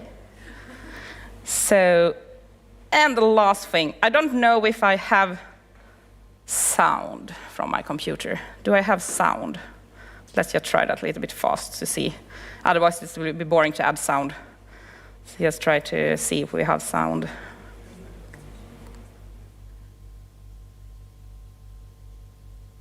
No, we don't have sound. Okay, so let's skip that part. But the next thing could be to add sound. So it's sounding, it could be to add obstacles, so you need to go around things, and you can, it's a fun way of exploring, and you can do this by taking games that you know of, like tic-tac-toe or Pong or whatever. You can do a concept that you really know what it is, or you can make something up. And the game is really good way of doing it, really fun. So that's basically what I have for today. So not only learning the features right away, but more of trying to think of it as other way of working. And I've noticed after a couple of these boot camps for myself, I actually changed the way I approach the problems. For example, I have a pipeline. I have it scheduled, and there is like this cron schedule thing. That's kind of, how do I handle that? I know it's like the first one is a day, and then a week, and then, yeah, you never know, you never remember. So you need to go and Google it and get like the schema of it. But when you have like the Copilot approach, you actually know that you need to change one of these things, and you may even know that it's that or that, and it should be that or that. But instead, I ask Copilot to change it the way I want, and then I do like the pull request. I audit it, basically. So a lot of things that I do that is kind of boring, and etc., I actually take Copilot to do it. So I've been more of a prompting coding now than coding myself, and that's kind of the way we are heading. There are going to be other ways coming our way from both Copilot and others that are going to be more like there's a prompting way of coding, but you need still to be able to code and auditing all the code. And keep in mind that this is like an assistant, it's a co-pilot, not a pilot. You're still the pilot. So you need to auditing and making sure that it's correct. You can't pang, pang, pang, and in with it in the code. You need to treat it like a junior colleague, but at the same time, it's very, very senior with what his knowledge is. So keep that in mind as well, that you need to still be responsible. And I think my time's up. I did run over 1 minute. I started late. Yeah. So here is where you find me. Please do connect on LinkedIn. Grab me in the hallway if you want to talk more about Copilot. I love to talk about Copilot. And if you have your own experience that doesn't match up with what I show you, please come and talk to us, and I can try to explain why. So, thank you.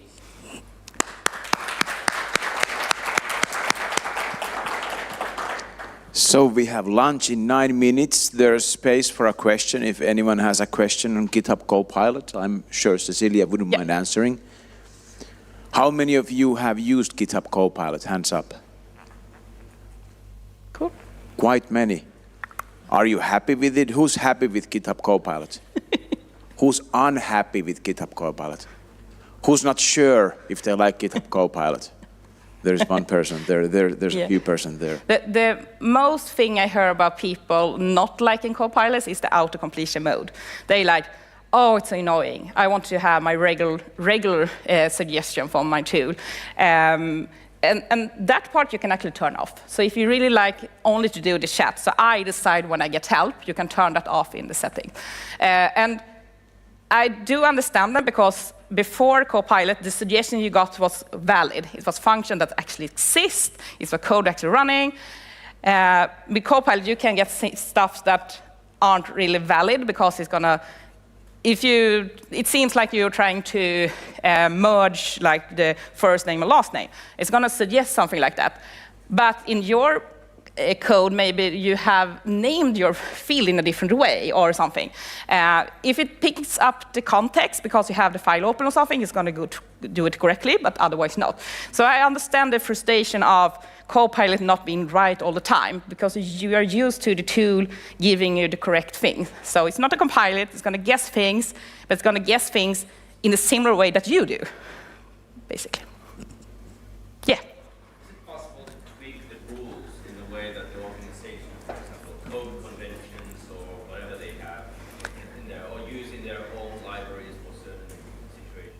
Yeah, so the question is, can I tweak Copilot to follow a certain rules, like coding standards or using some basic image libraries, etc.?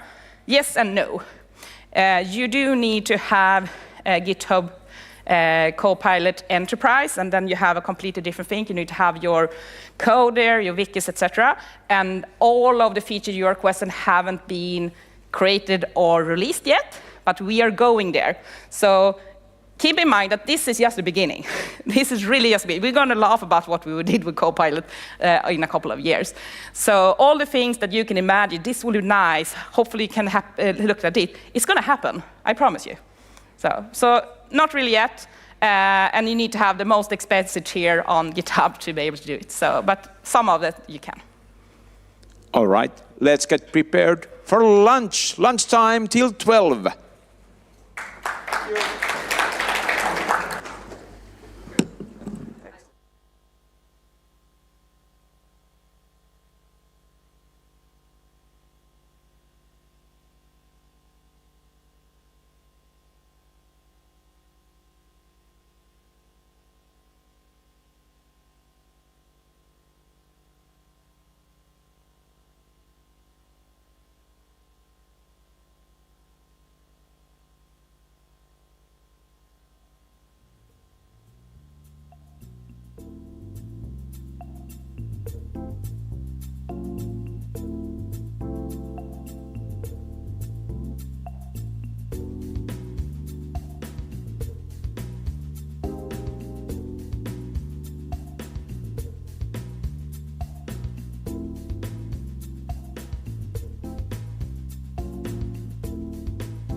Sort out the AV.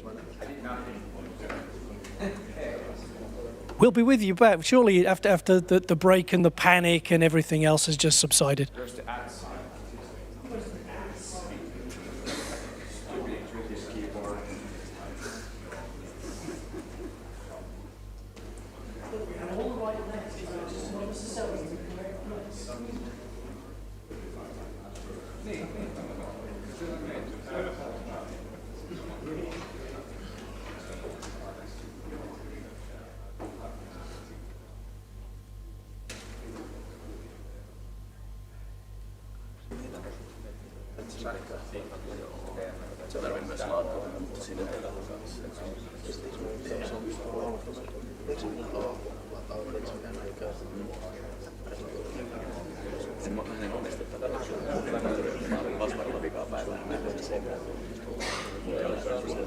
Mulla on ylimääräinen sellainen vantus on täällä jossain. Kyllä käydään ostamassa semmoista. Mulla on siis läppä tuolla mistä jos sä haluat niin sä saat sen piuhalla niin kovasti sun. Sehän on hauska, että vantussa sä voit tulla sitä läppäriä. Ei se ole tismalleen oikein kulma. Ja nyt sä lataa sitä sun koskea sen, sä laittaa rakamista. Mä elän nyt tällä hetkellä sen kanssa, silti mä elän sen versus se veesi kauppaa. Toi kyllä jotenkin tää life on nyt semmoista, mihin väliin sä laitat on suote? Niin. Mä oon kans ja ei voi. Mukana tässä viimeisen kahden. Mä netisti laittaa sen. Mä tein silti joskus. Jotenkin mä niin kuin kuukausia ilman laturia. Sitten mä silleen, mä saan ton posta. Sitten mä tilasin sen. Sitten se on vähän mä oon hukannut sen hokkasin alvella.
I'll just talk faster. Go. Okay, no jokes about how many consultants it takes to connect a machine up to a slide deck. Welcome back to the afternoon of day one of Iglooconf Summer Edition. Zachary foolishly said, "Hey Rick, would you like to introduce me?" And I went, "Oh yeah, absolutely." So it gives me great pleasure to introduce my friend and one of the organizers of the event, who's going to talk to you about something AI, Zachary Nahi. Woo! Yeah. 8 minutes done. Have you liked the session? Woo! Someone told me no jokes. That wasn't a joke. I hope you liked the session. So I'm so sorry my old surface didn't work in the stream. So sorry for people in the stream. It worked here, not there. Don't know what's up. This is Rick's machine. Yeah, please don't break it. Toads won't. Hey, nice to see you all here. I'm Sakari. I'm the CEO of Azure, I guess. And in this talk, I will tell you the timeline of what kind of concrete generative AI projects we've done during the last year and a half.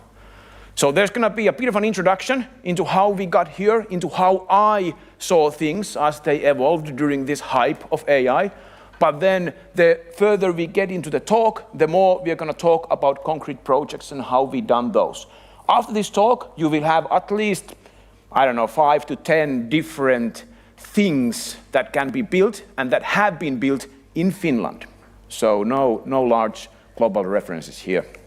Azure is a company that solves business problems with technology since 2011. We have a lot of logos from Microsoft for it. We have 90 employees, a lot of experience, some awards, office in 3 countries, opening Netherlands hopefully soon, fully independent. There's nobody owning anything outside because this is a slide with text. I'm going to show you some faces. These are people. And to talk.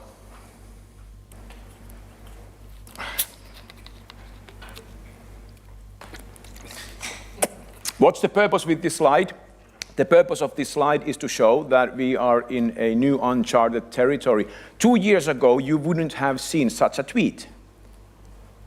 Now there's an author of a children's book. I checked this person writes children's books, hopefully many. And she's commenting on artificial intelligence, which tells us that when someone, especially from business side, says artificial intelligence today, what they're talking about is not machine learning of yore, which is still very relevant technology and excellent if you want to forecast something or predict something. They are usually talking about generative AI. My slide set here isn't correct. This machine is weird. Present review, what is? Oh, nice. How many of you have done something with AI to production? Show of hands. That's a goodly amount, let's say 30% of the room. I'd love to hear from your experiences if you are today at the party, for example, in the early evening, not the late evening. It all started, of course, with ChatGPT. You've seen this. They got a lot of users very quickly by American company OpenAI. And ChatGPT is based on the language model of GPT. And what is GPT? Pretty simply, it's a thing that takes an input sequence. It is not rocket. And then it comes out with a bunch of guesses. And it gives you the one it thinks fits the context the most. That's what large language models and small language models do in simplicity. Now, the OpenAI people have written a pretty nice document on GPT 3.5, which was the GPT model beneath ChatGPT when it got released end of November 2022. Pretty nice document on that, and that was released somewhere in 2018. There on the bottom of the slide, you can see this timeline. It will be there during the whole presentation, and you can see the time going forward. And some things happened before the timeline as the release of this document. So then the red bar is on the left corner. In this document, OpenAI people opened the architecture of GPT with this kind of an architecture diagram. And what this architecture diagram tells us, it tells us that everything we do with these large language models, it's pretty much, or it's only based on numbers. More explicitly, when you write a prompt and something goes inside this machine, there's a long vector created out of those tokens, those words, and then this machine creates a semantic understanding through those numbers. Semantic understanding means that if I write dog, or in Finnish koira, or hauva, or man's best friend, or hund, which is probably some language somewhere, they are all a vector, an array of floats that are pretty close to each other. That's all semantic meaning does. And this first step in this GPT architecture is the creation of these vectors so that these tokens can be recognized how close they are to each other. The next step is masked multi-self attention, which means that this machine looks at the words we've inputted and also the tokens and words it creates, and it detects which one it should focus on. So here it focused first on planet and then checked that, okay, and began to colonize, and now Earth was the next one. So we see that it starts, as it creates the story, it starts to focus on words it has generated itself. This is what attention does. And then the 3 next steps are normalizing the numbers so the gradients scale nicely, and feed forward is the step where all of the stuff you put in that machine into OpenAI services, large language model, is pushed through the hidden layers of neural network. Feed forward means that all the data goes forward. There's no way to come back. Basically, this is a black box where you put stuff and something comes out, and nobody rightly knows what comes out before we see what has come out. That changes our projects in the sense that there's no person in this room who could promise a customer or someone that, okay, this is the stuff that will come out of this box. 99 times out of 100, it might be contextually meaningful, and then there's one time when it hallucinates weirdly and hardly and strongly and other adjectives. And that's exciting, but for us it creates the world where we cannot promise things that we could with SQL servers, for example. So, end of November 22, in the beginning of January, the Finnish national newspaper, Yle, I guess, wrote something. The first article I found that referred ChatGPT was about this. Science fiction has shaped our collective subconscious. That was beginning of 2023. In January, end of January, Microsoft invested $10 billion in OpenAI. They had invested $3 billion before that. So totally they've invested $13 billion, and with that they got 49% ownership in the for-profit of OpenAI, thus gaining access, pretty much exclusive, I'm thinking, although now OpenAI has made a deal with Apple and so forth, but thus gaining access to all the models OpenAI has created. So there's the GPT models, right? There's DALL-E, the image generation. There's Whisper, which is speech to text. There's TTS, text to speech, and so forth. So OpenAI has created multiple models and keeps creating these. And Microsoft has big ownership in that stack. And when they invested, Microsoft sent or published this timeline of AI things they've published. And there you can see that in November 2022, they already had Azure OpenAI service. But that became generally available after this 10 billion investment beginning of last year. And there it just says ChatGPT coming soon. Shows the strength of a product name of ChatGPT. After January last year, ChatGPT had 100 million users globally. So in 2 months, they had become pretty pervasive. How many people here have used ChatGPT? This tells you that it's pretty pervasive. For people in front, like almost everybody raised their hands. There's a product that came out a year ago and almost everybody in the room has used it. That's something. And after this sprint to new users, Yle, this magazine in Finland, said something about ChatGPT. What on earth is ChatGPT with a space? At that point, beginning of March last year, in Finland, this product, this phenomenon of natural language processing, artificial intelligence, had become something that we were commonly aware of. But there were no business cases at that point, or at least I hadn't seen any. A little bit after, like a week after, Microsoft released ChatGPT as part of Azure OpenAI service. And a week after that, or so forth, OpenAI released GPT-4.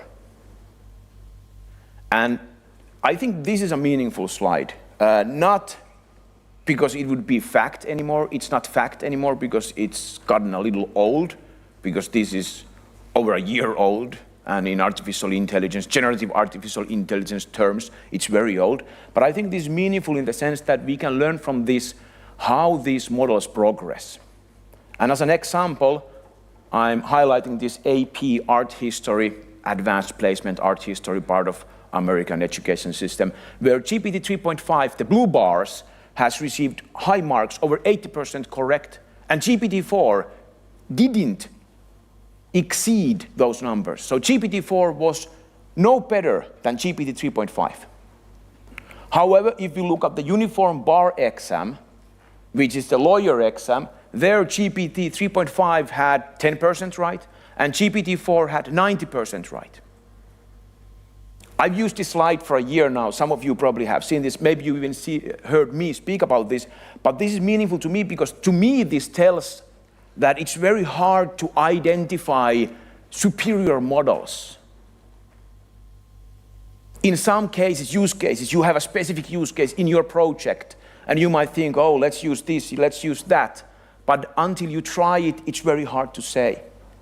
Here, we have two technologies. One is 4 months newer than the other, and it was a lot better in some cases, not that much better in other cases. The other thing here, takeaway to me, is societal. I have 2 children. My daughter is 10, my son is 9.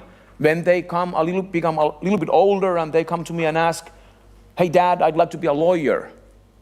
What will I answer when I know that already a year ago, a machine got 90% correct in uniform bar exam? On one hand, it's pretty clear that we will need people to mediate conflicts between groups of people. And that's what a lawyer is. They know the rules and they mediate the conflict.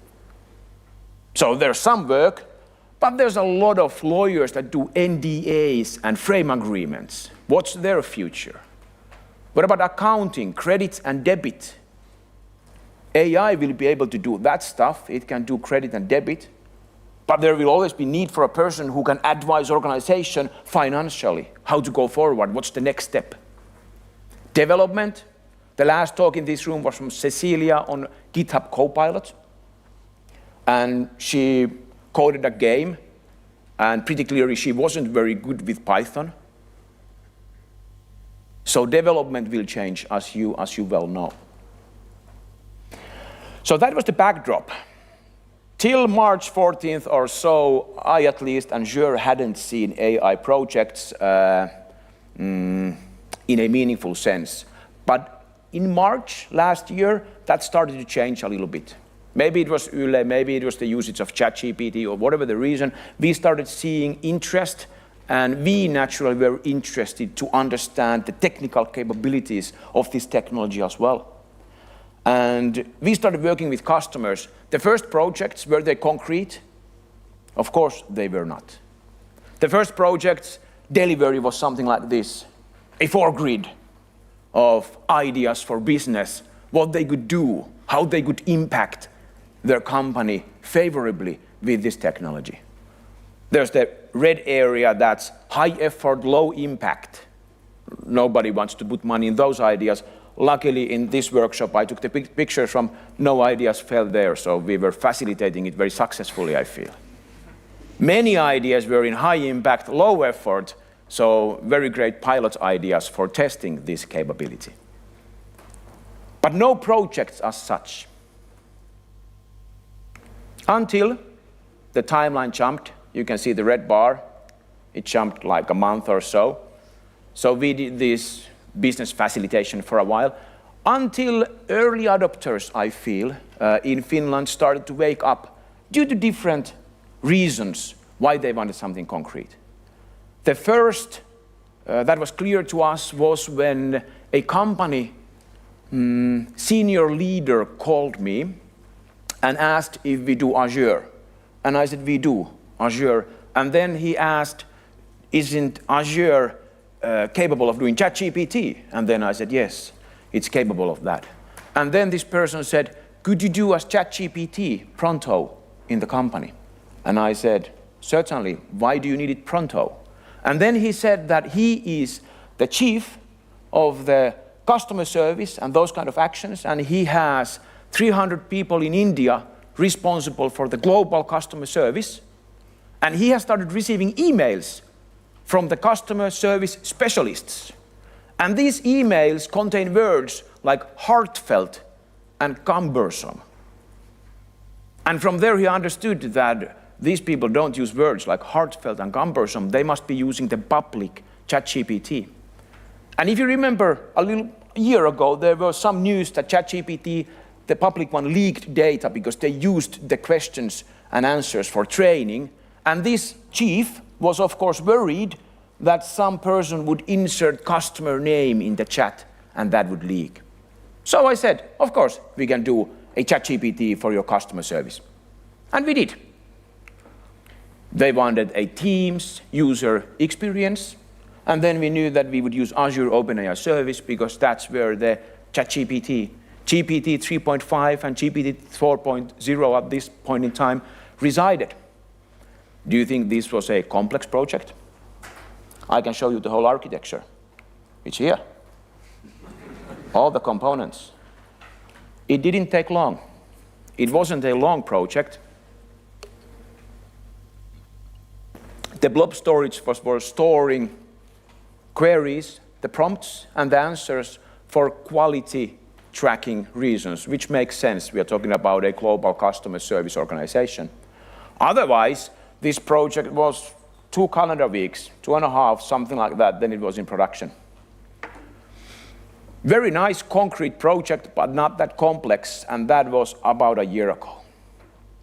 We did more business facilitation and started talking with some other companies if they need something like that. But then we went to holidays, right? We had well-earned holidays last year.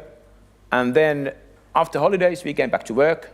And I was having a run in August. And I was listening to Lex Friedman's podcast. And he had Yuval Noah Harari as a guest. And this is another slide that I've used and thought about somewhat after that time. So Yuval was discussing artificial intelligence, and he's a philosopher, an author, a historian. And with Lex, they discussed this AI, the capabilities and risks. And Yuval was clear that there's some opportunities with technology, with the natural language processing, but he was worried.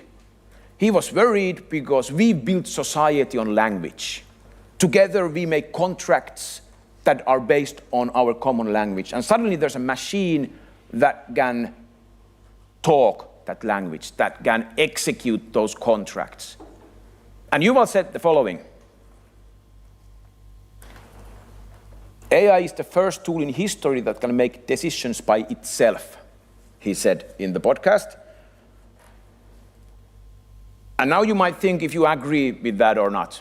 I think many of us are technical in the room. It's natural for us to think, okay, there's a sentence. Do I agree with the sentence or don't I agree with the sentence? And CTO of Azure, Sami, when I said this sentence to him, he said, that's a stupid sentence. For a long time, computers have made decisions for human beings. For example, high-frequency trading is something no human being can be involved in. It's too fast. I don't think that's the point. I think the point is, for me, the point was that there's a philosopher who is considering that this capability is threat on a level of changing the society, that it might lead to whole demographies being pushed out of their current jobs or ways of operating. To me, it was a sign of change. Change for the better, change for the worse, change is always both. So for me, as a CEO of a company, that was okay. I don't know what this is, but this is something. And we need to be on top of this, like on the side of this, progressing with this thinking. So we continued discussing with companies what they wanted to build, and most companies at that stage last fall, they were thinking this.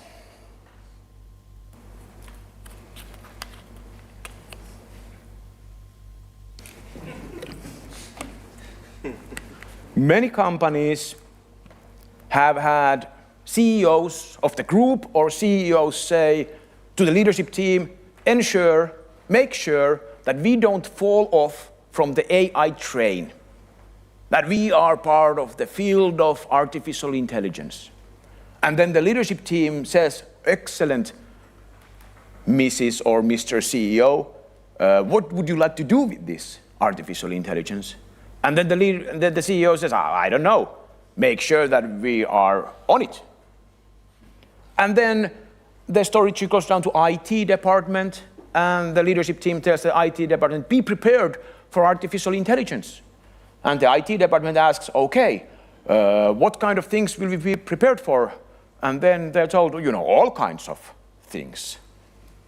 Security things, and image generation things, and text generation things, and speech to text, and all kinds of things, which is of course impossible. That was the state of market last fall. Nobody knew who was chasing who, catch-22. Nobody knew what was possible, nobody knew what was beneficial, and nobody knew what should be the governance and policy around it. At the same time, Gartner released their hype cycle for generative AI, because why not? If you're familiar with hype cycle, it kind of tells us the state of a technology. The nodes there are different technical capabilities of generative AI. And on the right, there's plateau of productivity. If there was a node there, it would mean that it's in mainstream use. Before plateau of productivity, there's slope of enlightenment, no nodes, and before that is trough of disillusionment, so the valley of death. Last September, Gartner saw nothing was there. The first nodes there are Gen AI-enabled virtual assistants and Gen AI workload accelerators. I think we can put Copilot on those nodes. They are white, meaning that Gartner thinks that they will be in widespread use in less than 2 years. Almost all the other nodes of generative AI are not white. So it's over 2 years, or over 5 years, or even over 10 years until these are adopted to mainstream use. We'll get back to this a little bit later. We are now in September last year, and in September last year, this big concept of development related to RAG started, Retrieval Augmented Generation. Microsoft calls this Q&A engine. We at Azure have called this enterprise search. It's this idea that you can, with a natural language, you can find anything from your corporation, which is lovely because no other search has ever found anything anywhere, basically, in a corporate world. I don't know how can SharePoint and Teams searches be so bad, but I guess that's possible. This is something that was of interest to all companies. Anyone you spoke to, they were like, ooh, it would be nice to find data about products, customers, HR, when's my holiday? These kind of questions. How many of you are familiar with Retrieval Augmented Generation architecture, RAG architecture? I would say like 20% of hands or 15% of hands. So that's a basic pattern of the projects we do. When you get your first generative AI concrete project that you will build on, it might, or it probably has, some facets of this architecture. And it's quite simple. This diagram is from Wikipedia. There's nothing Microsoft on this diagram. First, what happens in RAG, there's a bunch of documents down there, and those documents are encoded, are vectorized to a vector database, meaning that the documents are changed into semantic long vectors of floats that I referred to earlier, of words like dog is the same as hund, and so forth.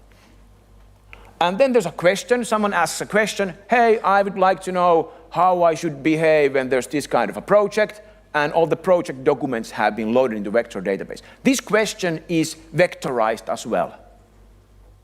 And then we have the question and the data vectorized, and this machine can find out the closest matches from the vector numbers of documents that have content related to this question. All of that is pushed into LLM in the prompt, and the LLM GPT or some other LLM, Llama 3 or Cloud 3 or whatever LLM, reads all of that data and comes up with the answer. That's RAG. In Microsoft terms, for Azure AI Search, for example, Azure AI Search is one of the databases that's capable of vector storing, vector database. It's the same things. We push the documents as vectors into Azure AI Search, letting AI Search vectorize that. And then there's a question from some front end, from a user.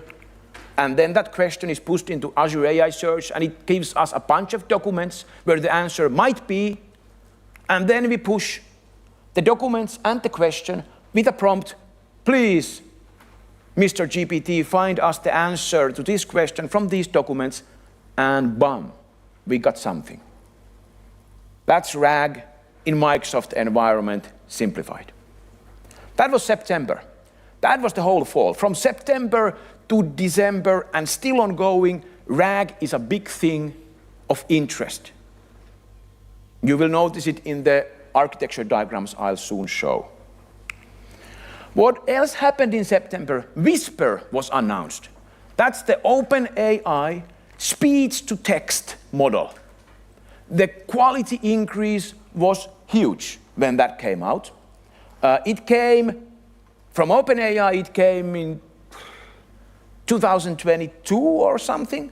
But to Microsoft, Azure OpenAI and Azure AI Speech, it came last September. And it's now generally available since March. So it's only been generally available since March. We've used it in production-ish environments before. Haven't had issues with support. But Whisper is nice. Whisper is nice because you can take your customer call like this and transcribe it, and it's quite nice quality. Here's a customer call in English to demo company, ShopSmart. And there's 1, 2 is different speaker. That's the customer and customer service specialists. Thank you, John. Let me just pull up your order details. I see your order here. Could you please describe the issue? Well, every time I turn it down, it starts to, for whichever reason, start to play mariachi music. That's the blender. Can't hear even the blender over the goddamn music. That's been blurred over because GPT model doesn't like nasty words like goddamn or chest. I hope you don't need to use the word chest in any place because it doesn't like the word chest.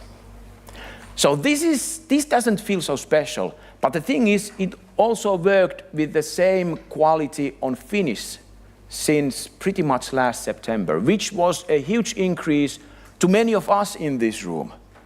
That there was suddenly a tool that understood Finnish when half of us in this room don't understand Finnish.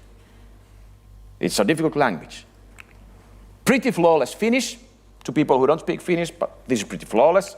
It recognizes numbers. Someone said a number on the phone, it wrote numbers.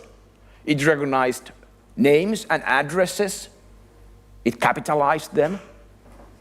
And also in Finnish, you can say God damn it. That's not a bad word in Finnish, so that's nice too. There's no blurring of swear words in Finnish, which is nice.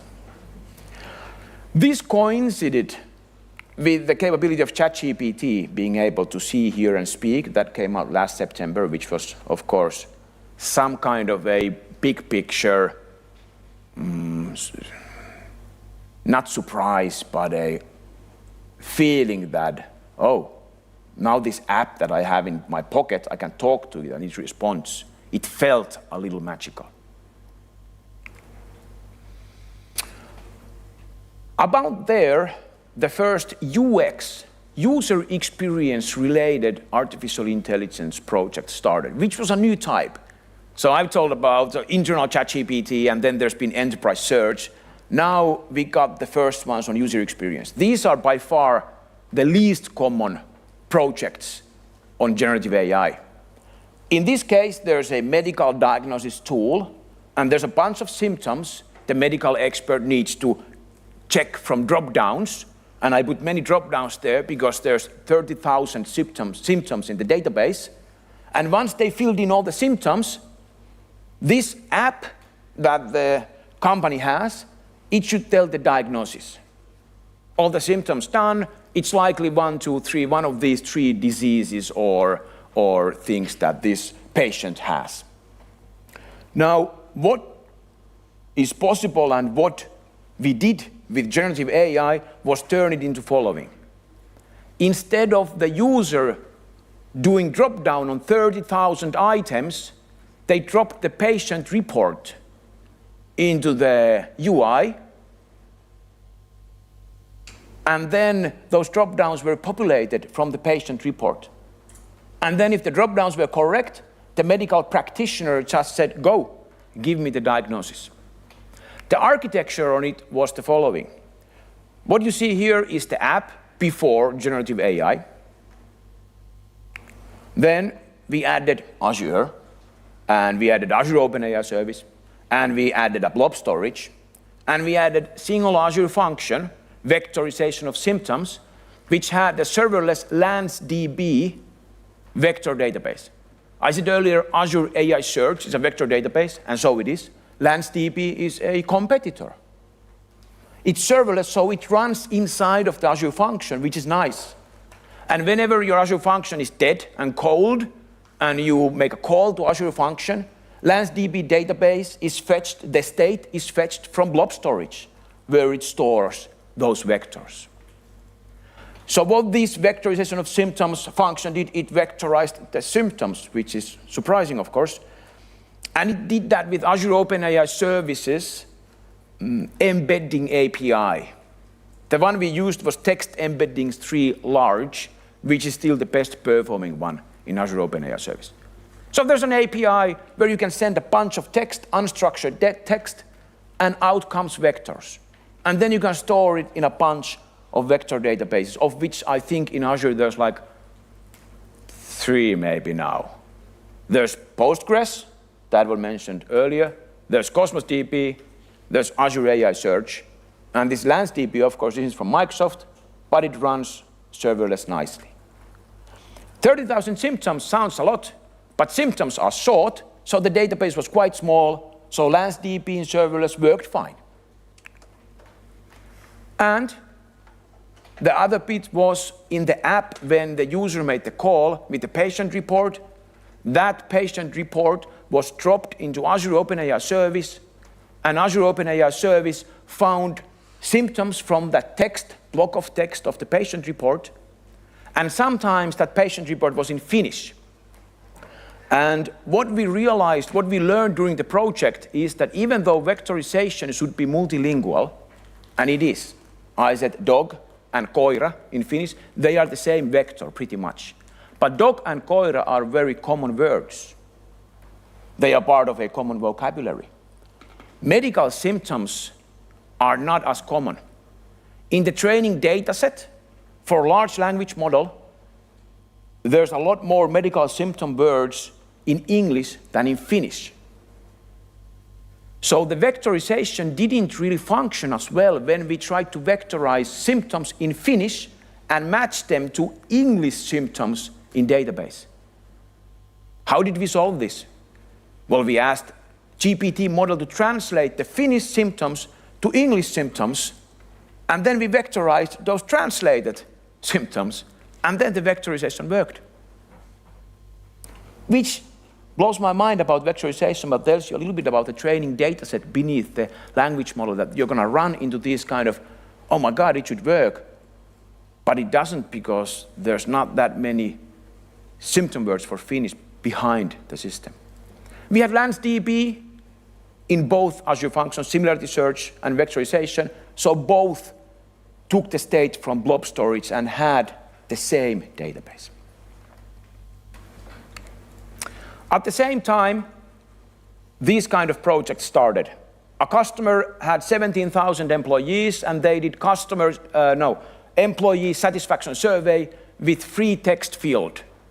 And then they got 10,000 free text messages why some employees were happy and weren't happy.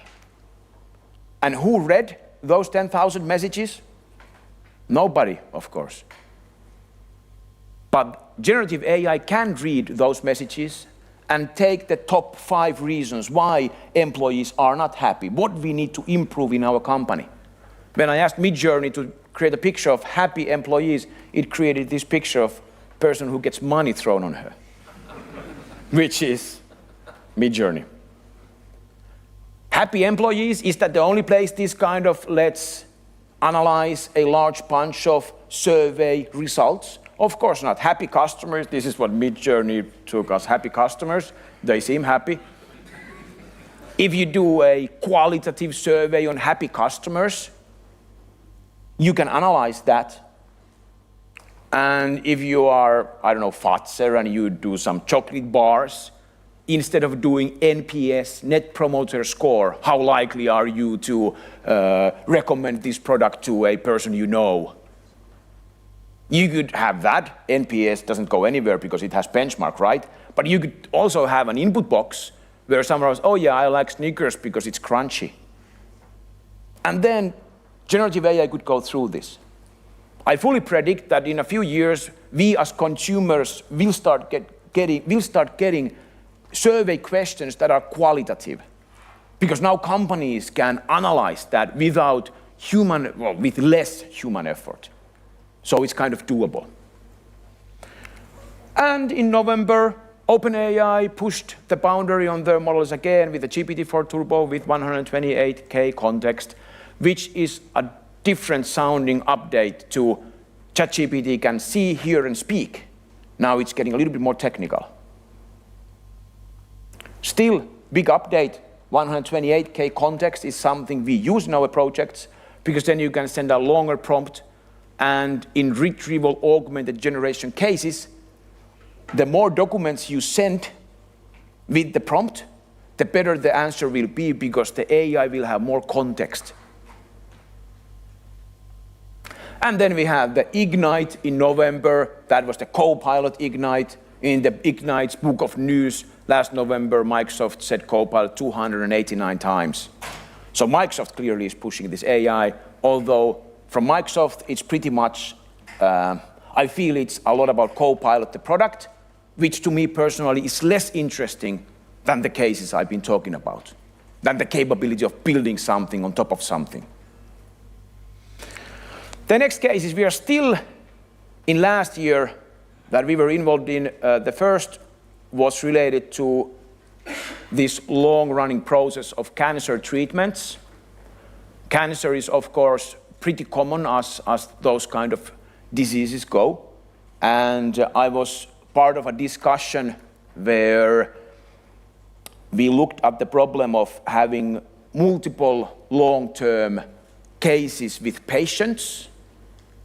And if the cancer is chronic, it doesn't go away. And sometimes the doctors change, and the nurses change, and the medication changes, and the feelings of the patient change. So there's a lot of unstructured prose and text in the case. Now, on any given one case, the doctors certainly know what's going on.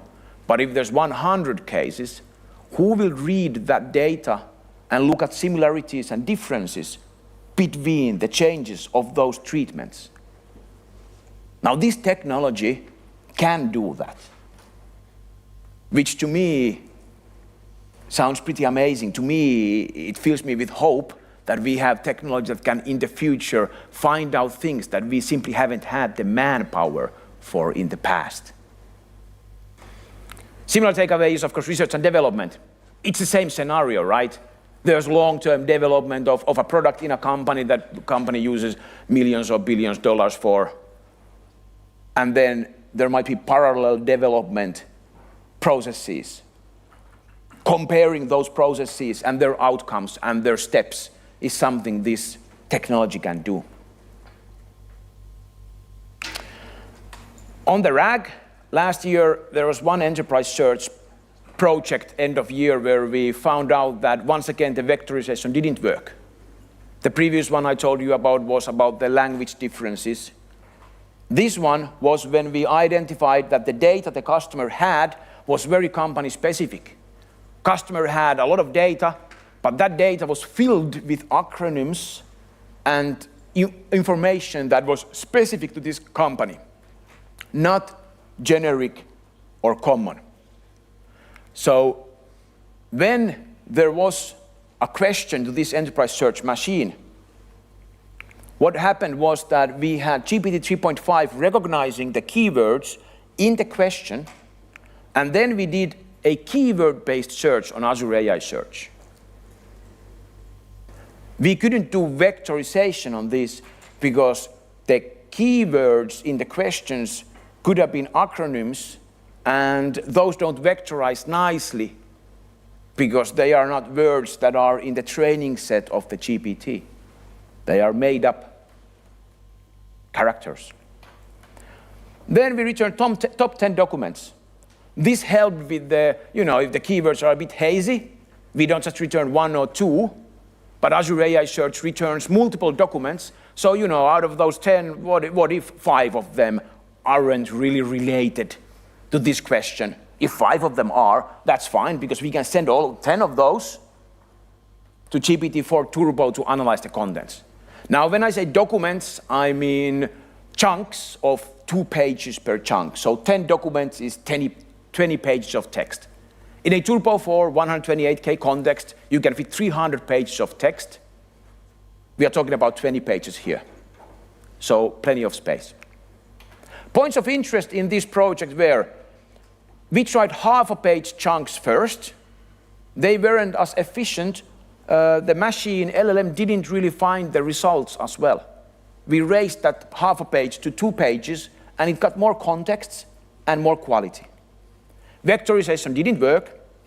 Enterprise policy prevented Sweden data center, which was 1 month of sending tickets, please allow Sweden data center. Team didn't have privileges to the resource group, which was a bummer, because we needed to debug and configure through screen share to the IT architects. So when we did testing, when something didn't work, that was done through deployment pipelines. Could this index in Azure AI Search work? Let's deploy a new version. We can't configure the resource directly. What this tells us? The project itself, the architecture itself, is pretty simple. Sure, we had some learnings about vectorization, right? That's natural. But most of the issues had nothing to do with artificial intelligence, and more to do with governance and the processes of the IT around the cloud platform, which is a thing many of us are familiar with. And I'm not saying they are easy to solve, they are not, but it's good to know. I'm going to go a little bit overboard, not a lot. In January, Microsoft brought Copilot to everybody per seat, which is nice. The next case we had that was new kind was for RFPs and sales. The situation in large companies that sell complex products like hardware, let's say they sell a mill or a paper plant. The specifications of those requirement documents can be hundreds or thousands of pages. So what happens is that there's one sad sales or engineering polar bear who reads all of those documents and then tries to respond to all the requirements and send that proposal to customer. How to ensure that we responded all the requirements when there's thousands of pages of material? Well, there's the sad sales or engineering polar bear who will read all of it twice to ensure everything has been responded to. This is a pretty clear example of what we can do with generative AI, right?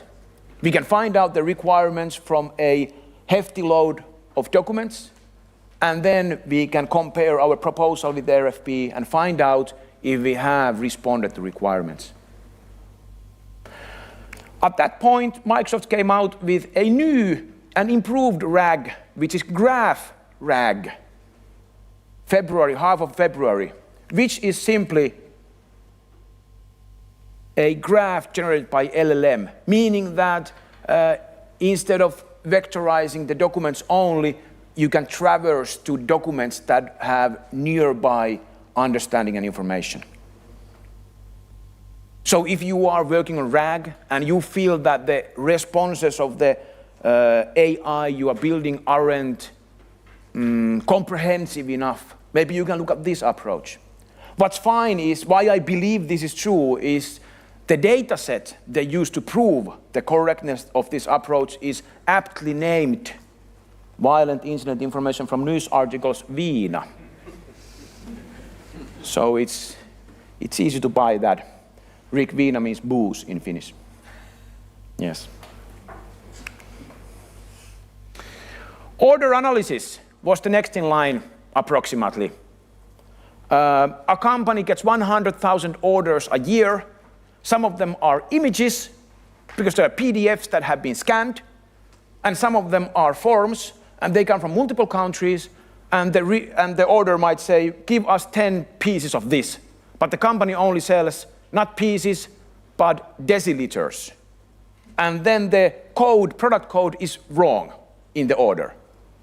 That takes time, manual time from someone to fix that and put it in SAP, right? So this machine, generative AI, can read those orders and try and analyze, okay, I recognize this line text, but the code is wrong. I recognize this line text, but the amounts are wrong, or something like that. Same thing works with invoice analysis. There's a customer that is a corporation of 200 companies. And when I asked why they need invoice analysis, they said, we have a lot of money, but we don't know where it comes from. So they have 200 companies that send invoices, but they don't know which of their offering is really selling. They have 8 service lines, and they send tens of thousands of invoices every month. They don't know to which service line each invoice belongs. Generative AI can read the rows of the invoices and pick those rows one by one and drop them in the service lines, if there's a nice description of those, and come up with a number telling this group of 200 companies what you are really selling. In April, Mustafa Suleyman, who is now part of Microsoft, did a 20-minute TED Talk on AI is turning into something totally new. What is AI anyway? I urge you to look at it. It's not, don't expect anything mind-blowing, but to me, I found the contemplation of the role of AI in the future refreshing. I felt that he had good things to say about not to think of AI only as a tool, although in this presentation I'm speaking of AI mostly as a tool. But check that out if you have 20 minutes on your commute. Directly after that, in May, we got GPT-4 Omni. If you haven't tried it, it's quite fast. It's very fast to respond to your questions. It's just the responsiveness makes you feel that it's a little bit more human-like. It's available in some regions from Azure, only US, not elsewhere yet.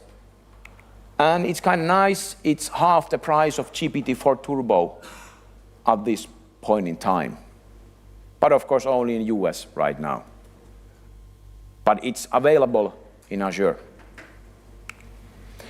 The next example I have is maintenance intelligence. You make a maintenance request. I don't know, maybe your car broke, maybe your mining equipment broke, maybe your welding machine broke, maybe your printer broke, like in this example, machine broke in the middle and things spilled and you know it's not working. It's the maintenance request, Epson inkjet printer. I don't know if Epson does inkjet. In the past, what would the maintenance person do? They would maybe have experience of this same situation and they would start fixing it or trying to find out what's wrong. Now with generative AI, with this information, we can look through all the maintenance cases this company has ever done, find out semantically meaningful, relatable, similar cases, and create a list of those that show us actions executed and spare parts ordered. Yeah, some of the tickets are older. That's true. Which I think is, once again, we are talking about RAG. We are still talking about RAG or graph RAG, but we are still talking about vectorization and similarity search. But the world is changing. These examples of projects will point by point change the world around us. And this is something many of us are familiar with, an older meme, little Bobby tables. So Tuomas, who sits somewhere from our company, found an updated version of this. Little Billy ignore instructions.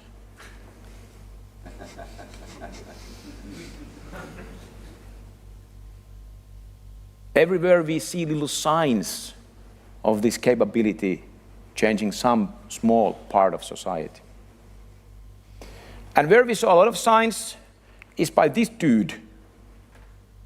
This dude opened Microsoft Build conference. You might have seen the keynote, and that was AI only. Like Ignite before, that was Copilot only.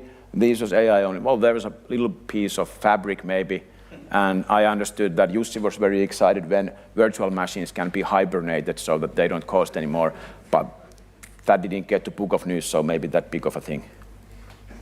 Microsoft is very interested in AI, and that's for a reason. The Book of News books links came there, and the reason is share value.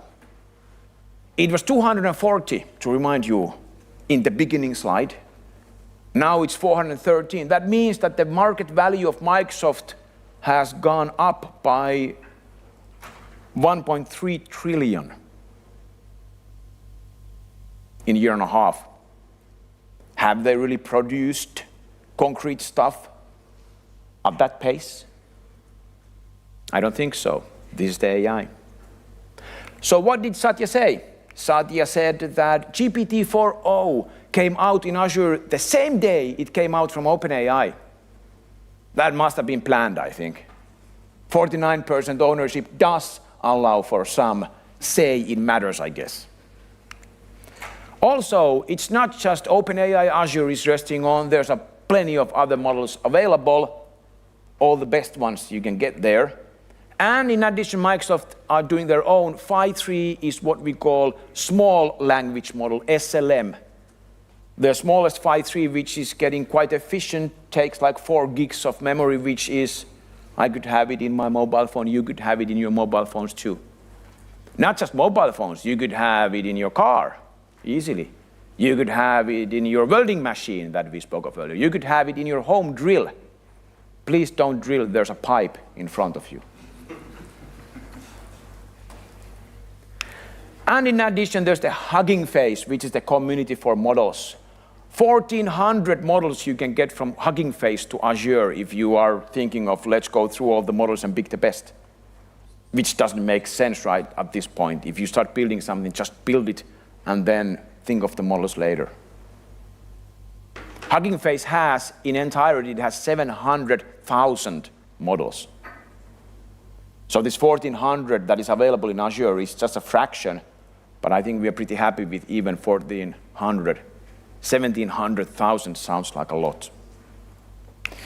Last concrete example, I've now done 54 minutes. The last example is a generic document analysis. Let's think of contracts. Contract comes to a company and your legal department wants to know what are the liabilities, when is this in force, what's the scope, and these kind of things. And there could be an UI where you add what you want from the document. And building this would look like something like this. There's probably a service bus queue that gets the message that there's now a new document and we need to find these things from this document. There's a document processor serverless function, Azure function, that gets the details of the file from probably a relational database. And then it gets the file, URI, from the document storage. And then because that file can probably be an image, in addition to being a form, that is sent to Azure Document Intelligence, which is a pretty nice tool because with the layout model, you can get the file out as Markdown. So for example, if there's a table of RASI or some other responsibilities, you can get that table out as a markdown. It costs €1 per 100 pages, so it's pretty expensive, this service, but still markdown, that's priceless. And when you have all of this information, you have the questions, you have the document in a textual format, in a structured format. You push all of that into a GPT model, which does the analysis and gives you the responses to the questions you sent. Pretty close to RAG thinking with the vectorization. Now, there's no vectorization here. It will be necessary if the documents get longer. So where are the companies now? I don't know, maybe I've told like 7, 8 examples of projects we've done or we are working on. And I said last fall the companies didn't really know where they're going. Now they kind of know, but still a lot of companies are here. So nobody's late. A lot of companies where you work at or you work for are in the first steps of starting to look at this technology. And they don't rightly know what they should do next. The projects we went through are on the right. And the 4 takeaways from my presentation are: concreteness is up. I think that's a welcome news to all of us in this room. There's more projects now than there were half a year ago and a year ago. So that's up. Disappointments are ahead. There are multiple things that don't work, so expect disappointments. Don't sell too cheaply, I guess. AI will be part of the back end of many solutions. Vectorization, just for the search capability of your app, will be a regular occurrence in the future. And the last one is that next year will be the year of first real projects. I consider these projects I just presented as quite small, experimental. None of them were very long. Sorry for the hassle in the beginning, and thank you everybody for the audience.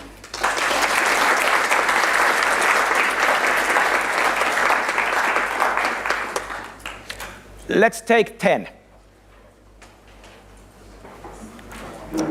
minutes. My computer didn't work. So.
going to be those things. Like computers that don't work, screens that don't work, but that's been sorted. So as you all can see on your watches, it's actually 1 o'clock. Yes? Never mind, it's 10 minutes over. We're going to do 50 minutes from about-ish 10 minutes past, so we're going to be finishing at 2, meaning that I am now between you and coffee. That is not a nice place to be. So bear with me. Did you start? I did. Alexander, woo!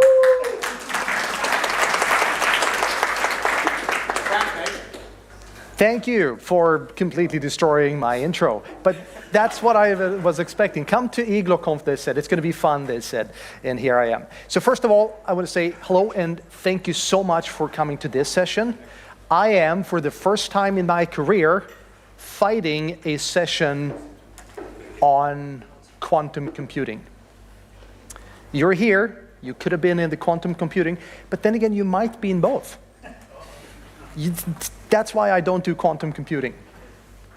So I need to get one thing out of the way first. This session is not designed to make people upset or uncomfortable. And I am not kidding. It's not designed to do that, but that has been known to happen. So consider yourself warned.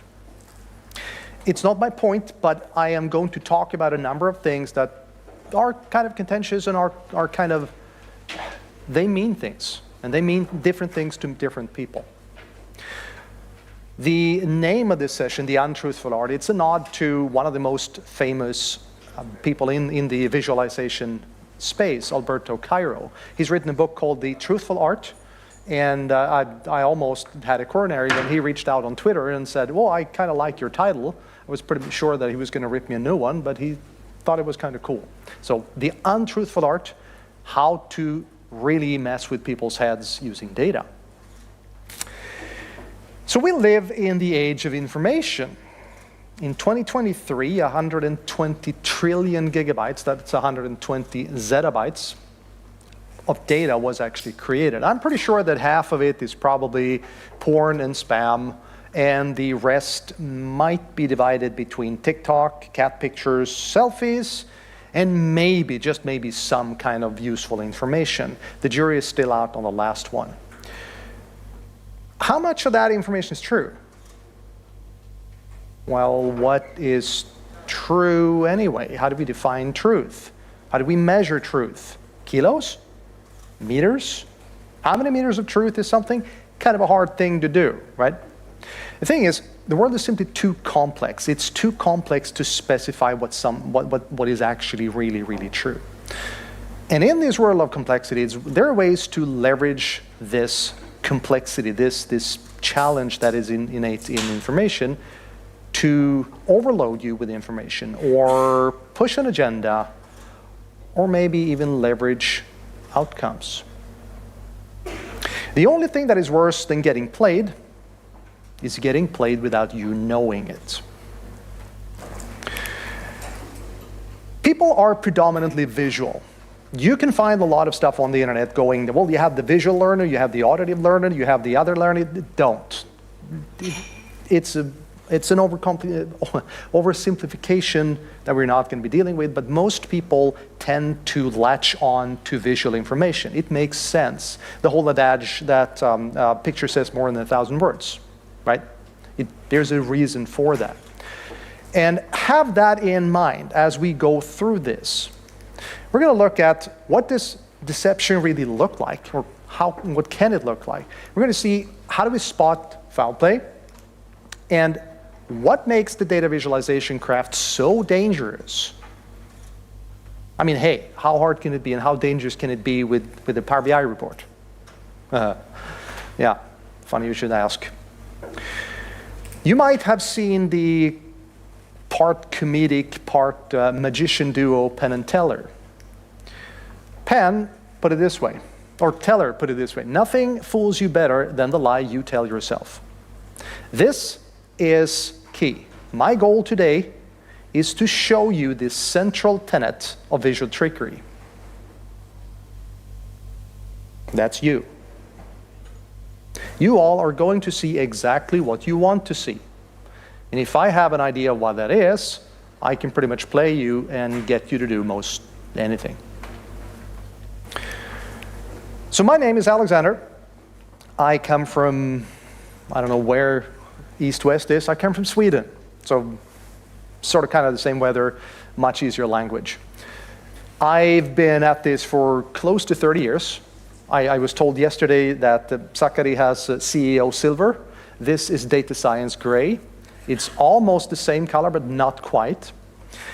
I work for a company called Data Masterminds, and I have the best title ever. I'm a principal solutions architect. And if anybody has a clue what that is, let me know, because I don't. It's not quite as cool as senior technical fellow, but almost. And the people in here that know what I just referred to, say hi to Sami for me. I am a data platform MVP, which makes me a bit of an odd man out, because I am not used to be talking to predominantly dev and infrastructure people. But it's fine. We can spend time in these kinds of settings as well. I co-host a podcast called Need Even Tech, and yes, for the people in this room, my age or older, that is the Doom game logo. And Doom is the best game ever. Yes? Yes? There we go. Always difficult with Finns. So let's kick off, and I want to introduce you to another Swedish person. This is Greta. Greta is angry. She's angry, really. She's pissed. She's really pissed. She's got it into her head that there's something going on with the climate. And for some reason, she would kind of like to have people do something about it, preferably a government, but is she really on to something? Is the environment going to shit? Not everyone agrees. Not everyone agrees. So what do? Let's go look at the data, shall we? This was put on Twitter a couple of years back by the National Review, which is a very conservative news outlet of the US. The data is in Fahrenheit, but that doesn't really matter because the pattern is what we're looking at. As the tweet says, this is the only climate change chart you'll ever need to see. Boom, mic drop. There's no issues here. Clearly, it's just about a straight line. What are we whining on about? Well, this is a great starting point for this whole visual trickery thing. Because people that don't really acknowledge any climate change issues, they're going to go look at this and go, yeah, that was pretty much what I thought, and they're going to go back to whatever they just did. You see what you want to see, right? But there are a couple of issues here. One is the way that this is scaled. It's hard to see, but that's around 13.7 degrees centigrade. And if we were to look at what data actually looks like, slightly more zoomed in, this is what it looks like. And these are the global ocean average temperatures. Those are absolute numbers. That doesn't really tell us much. And also, it's averaged over the entire planet. I was never good with geography, but even I know that there are different bodies of water around the planet that actually differ in temperature. But hey, let's just do an average and go, nah, it's good. What if, well, that actually turns the number of tricks to 2.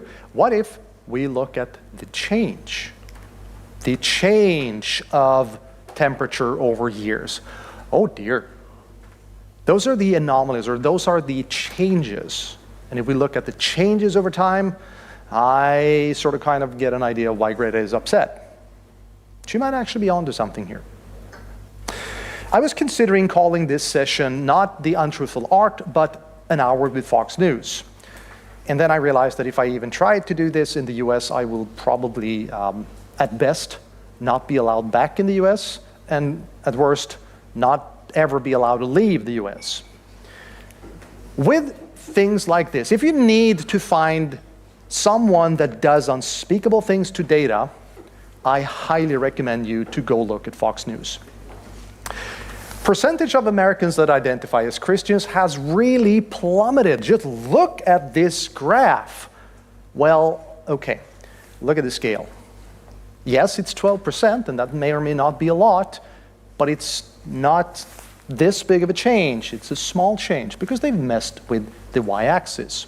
That's yes, the y-axis. That's a great way to mess with people's conceptions. We can keep going. Look at this wonderful thing. What do we see? Job losses by quarter. It starts at 7 million and it goes straight to 15 million. It goes straight, What are we seeing here? What's wrong with this picture? You're going to hear that question a lot. Let's start with what's not there. The scales.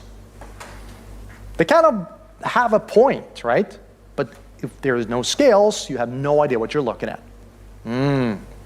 But it gets better than that.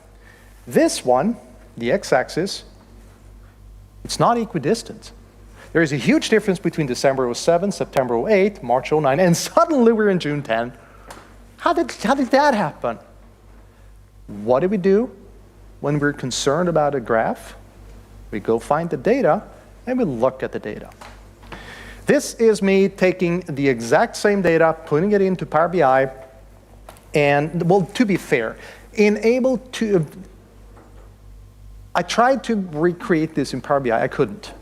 So this one is actually done in PowerPoint, because that is the only way that I can get these points to line up like Fox News did.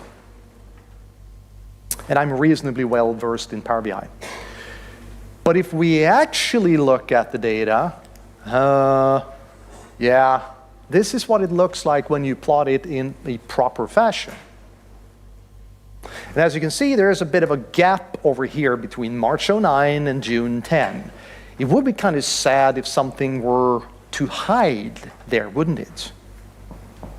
Well, we have the data, and if we put it in, and suddenly this is about as far from a straight line as you can possibly get. Could it possibly be that someone is trying to push an agenda? Nah, that would be too easy. I can show you a funny thing that happened in Sweden. So COVID is not funny at all. But the way that people treated data during the COVID pandemic is. What can we read from this graph? Well, we can see that the fatality rates per age group goes up and up and up and up, but you're good. As soon as you pass over 69, it's going to be awesome, because you're way less likely to die from COVID if you're age 70 and then it goes up again. Sorry, what? If that is what you want to see, that is what you are going to see. Because it has two different axes. Just because you can do this, don't. How about this gem?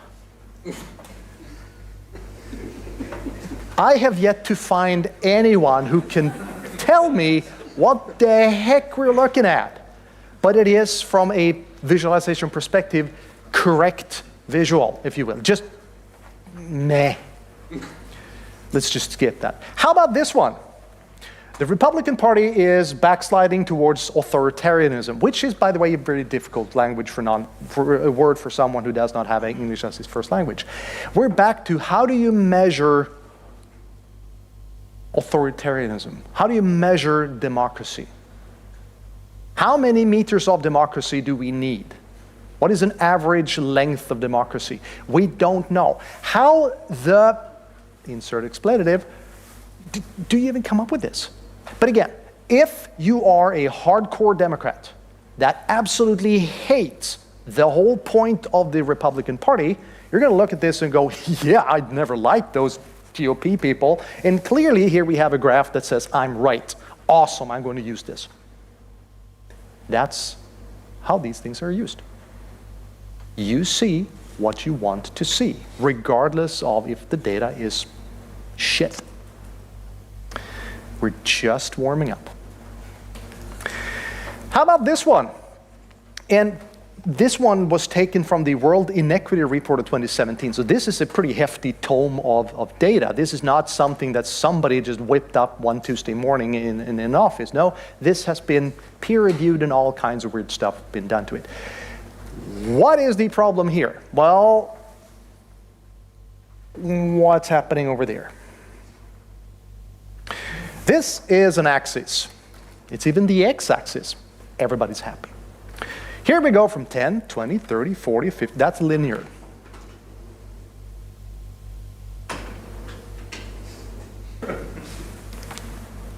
Really? No! Just no! Do not change your scales mid-stride. And if you, for some unfathomable reason, feel you need to, point it out. Because otherwise you are pretty much lying to your audience. We don't like that. So, first of all, look at the scaffolding. The scaffolding is all the stuff that's around the graph. So the scales, the numbers, all those things. Important stuff. Second, the chart axis should almost always start at 0. Because if it doesn't start at 0, that means that whatever you're looking at is suddenly relative. May or may not be what you want to achieve. And finally, you do not change scales midstream, because if you do, I'll find you. And you're going to get to talk to Mr. Polar Bear. And nobody wants that. Then we're going to go into the second part, which is cherry picking. How many people in this room have seen Star Wars? Okay, this is good. I've been in rooms where like 4 people, and clearly we had an issue. But that's fine. So cherry picking is the art of taking a bit of data, tossing out the crap that really does not say what I wanted to say, and then use that to drive home my point. Is Darth Vader a good leader? Yes or no? This is cherry picking. Let's put that into another context. Let's look at the UK. This is the UK national debt as a percentage of the gross domestic product. The UK is on everybody's lips these days for Brexit. The things are not going well. I mean, just look at this. The debt has tripled. What are they doing in the UK? What's wrong with this picture? Well, it starts at 1995 and it goes to 2016. I'm pretty sure that there was something happening in the UK before 1995. There may or may not have happened something in the UK since 2016. Would it possibly be that there might be more to this story? Nah, unlikely. But what do? Well, we go and dig out the data. This is what the data looks like, and who would have known? Again, it's not the truth, not entire truth. This was the visual you just saw. And this is what the data says. Most of you were not around when there was a bit of a war on. So yes, things have changed. Rick might have been around, I don't know.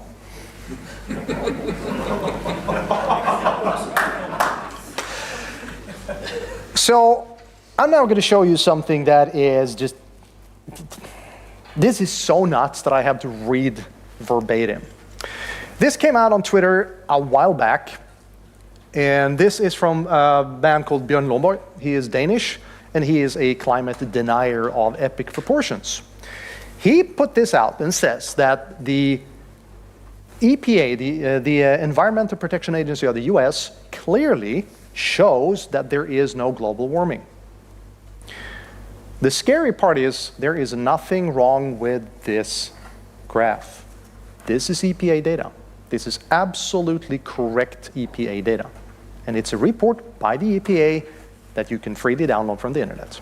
Now, Andrew Dessler, who is a professor of atmospheric sciences at Texas A&M, he saw this and went, huh? This is weird. And he dug into it.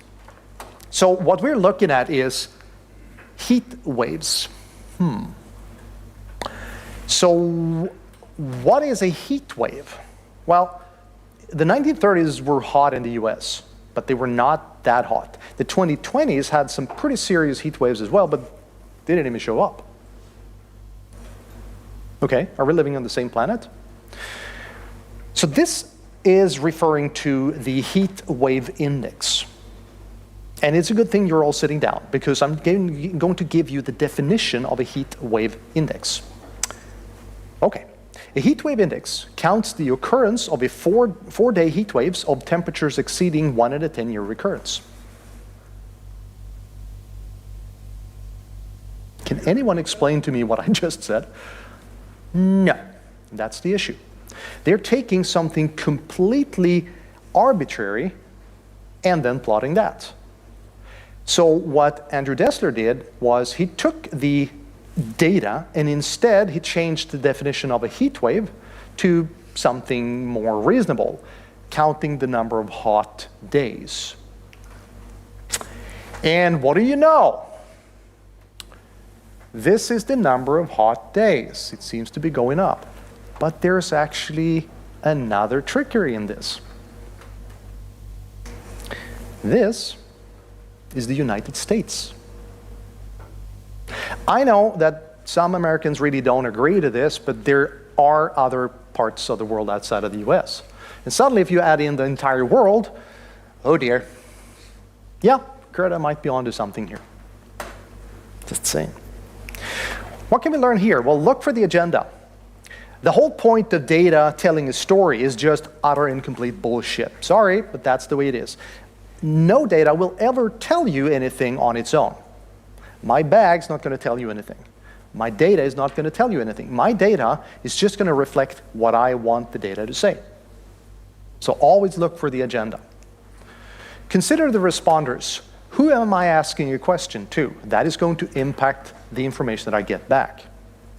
It's obvious, but we still fall for it. And always try to examine the base data. If you can't find the base data, that's a good indicator that someone is really trying to mess with you. Keep going. Let's look at comparisons. There's this classical way of saying that you should not compare apples to oranges, or in this case, apples to trombones. And I'm going to show you a couple of creative ways to do exactly that. And if someone in here is wondering, which might be the case, that is a military 6-valve trombone from 1886. Just so we have that out of the way. Let's start with the UK again. UK is fantastic. What are we looking at here? Southwest UK, 2,491 years. The East Midlands, 1,904 years. What do you think I'm looking at? That is the average years of canceled Netflix subscriptions that it would cost to buy an average house. So it's kind of expensive in London because it's going to take you 4,000 years of not looking at Netflix to buy a house. The data is correct, but it's also completely useless. Let's go to the US and look at a graph that shows the most dangerous city in the US. My God. Chicago is really dangerous. Baltimore, just slightly less. How do you measure danger?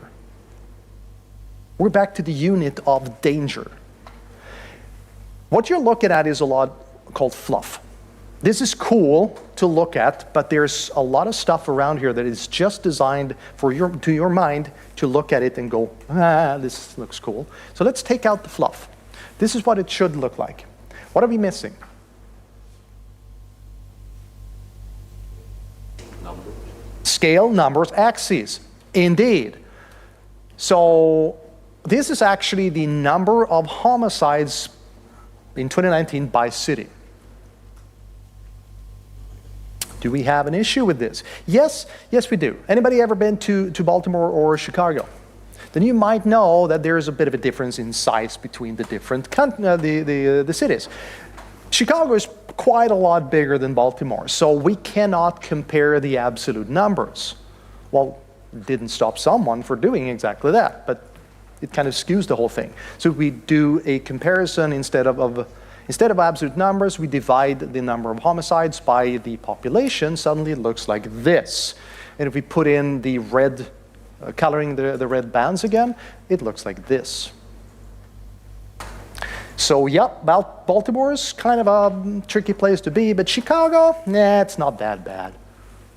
I went to Chicago a couple years back for a Star Wars convention. It was me and 39,000-ish other Star Wars fans. It was glorious. I'm still alive. So I'm going to show you, for some reason, another example from the UK how this can be used. This is a screen grab from the BBC. Would you say, Rick, that the BBC is a reputable news outlet? Yes, I would agree. It's about as far from Fox News as you can possibly get. This is the BBC. This is the BBC that did the visuals. And we can see the different hospitalization for COVID. And here we have Wales. It went down, it went up. Northern Ireland, oh wow, they had a lot of cases in Northern Ireland compared to Wales and compared to England. Or did they now? Yes, I can hear what you're thinking, and it is correct. Look at the scales. The information is there, but if you want to see something else, you can easily do so, because the scales are different in what's known as this small multiples. Danger, Will Robinson, danger. Let's look at revenue. I am looking at a pretty hefty bonus this year because this is my revenue, my sales. It's going up, up, up, up and away. I am going to be your rich, rich man. Kind of like that. Do we see any issues with this? If I own Microsoft, then these numbers might make sense. No, I'm not owning Microsoft. So don't worry. There is something else going on here. Well, that is cumulative revenue. Come on, who would actually count cumulative revenue? How would you get a cumulative line to go down? Yeah, that would be a bad day. So no company would ever do this kind of graphs, right? Why would you measure the cumulative effects? Anybody own an Apple device? Yeah, right, because this is actually cumulative data. So it's right there in your face. It's being done, not necessarily today, but just about. So what can we learn here? Do compare apples to apples. You can compare apples to just about anything else, but it doesn't make sense. And if you do, compare to what? My cat, well, let me rephrase that. I am the world's best speaker. You should have seen Glenn's face. Compared to my cat, I am the world's best speaker. I'm not wrong in that statement, it just won't make any sense. So think about how you compare things. And always consider absolute versus cumulative increase. That was the fun part of this session. Let's look at the not so fun parts. Well, there are going to be a lot of fun parts here, but just be aware that this is where it's going to change. Causation, correlating causation. What does this word mean? Let's start with causation, the action of causing something. I hit my foot on something, it will hurt, I will scream. That's causation. This is correlation. In 2013, Britney Spears released a song called Work Bitch. And as you can see, the unemployment rate fell. That is not correlation, that is correlation, not causality. I'm pretty sure that she did not create the downward movement of unemployment. Make sense? Okay. So if you want to, you can correlate just about anything. And there are few sites better than this than the Spurious Correlation by Tyler Vigen. He's a data science guy out of the US. You can correlate just about anything. For instance, the consumption of cheese and the total revenue generated by golf courses each year. It correlates, but I can guarantee you that there is no causal link. There's nothing connected between these. This is what I'm talking about. That is either a very, very fat cat or a cat that is actually not a cat at all because it's an alien with a very large gravitational footprint, or someone hit that pole and the cat just went, oh, I'm going to go up here. Correlation, causation. That's fun. I'm going to show you something that is not fun. This is glyphosate. Anybody use Roundup in their garden? Yeah, it's pretty common. So glyphosate was brought to the market in 1974 by the Monsanto Corporation in the United States. And they have had some pretty creative ways to market it. Like they told people that it's safer than table salt and essentially non-toxic to mammals. Absolutely super safe. The debate about Roundup being carcinogenic or not is still very much raging today. And I'm not going to put my fingers into that because I don't have the requisite skills to say that. But just to give you an idea, the World Health Organization in 2015, the International Agency for Research on Cancer, they classified glyphosate as probably carcinogenic in humans.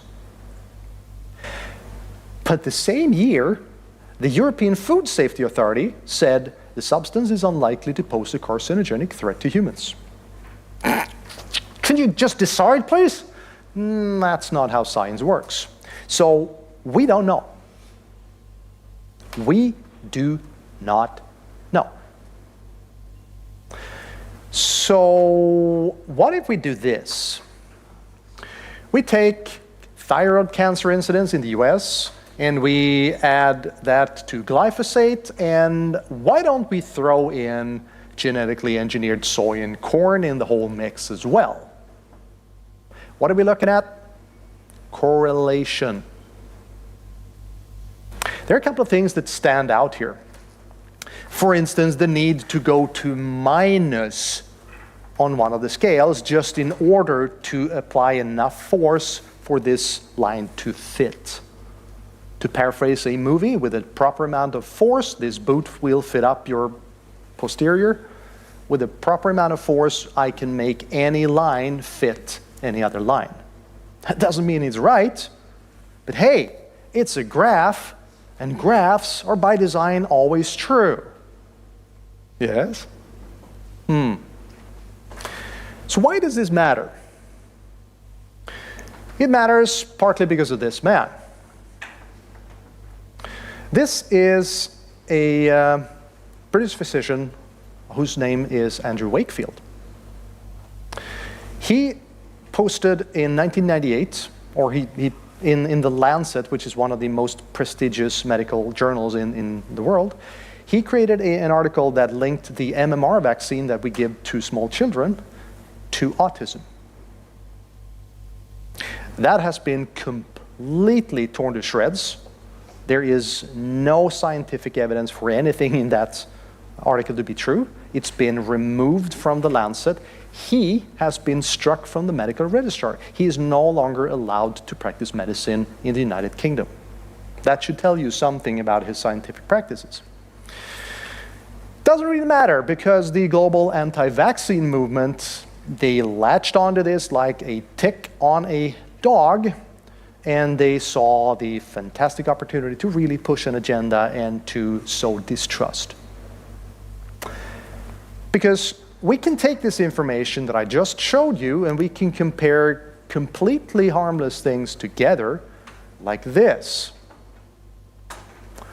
Autism and organic food sales. We see a correlation, and as the question is, the real cause of increasing autism prevalence.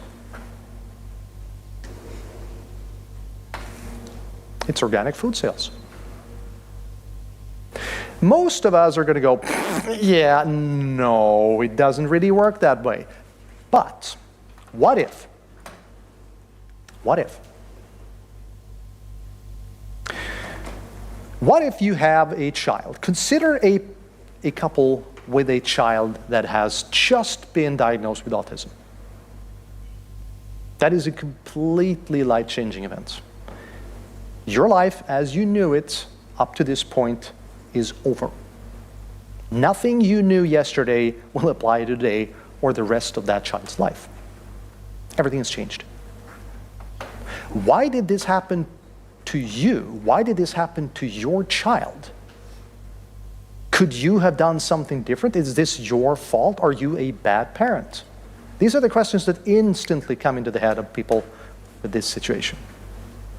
What if you go online and you start researching this? You don't know. You try to find some information and you find this or something like this and you go, oh shit, it's about the organic food sales.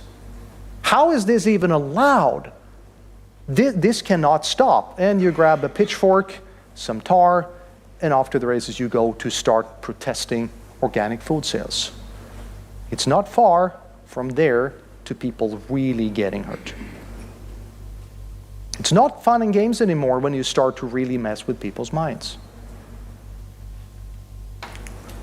What can we learn from this? Just because you can doesn't mean you should.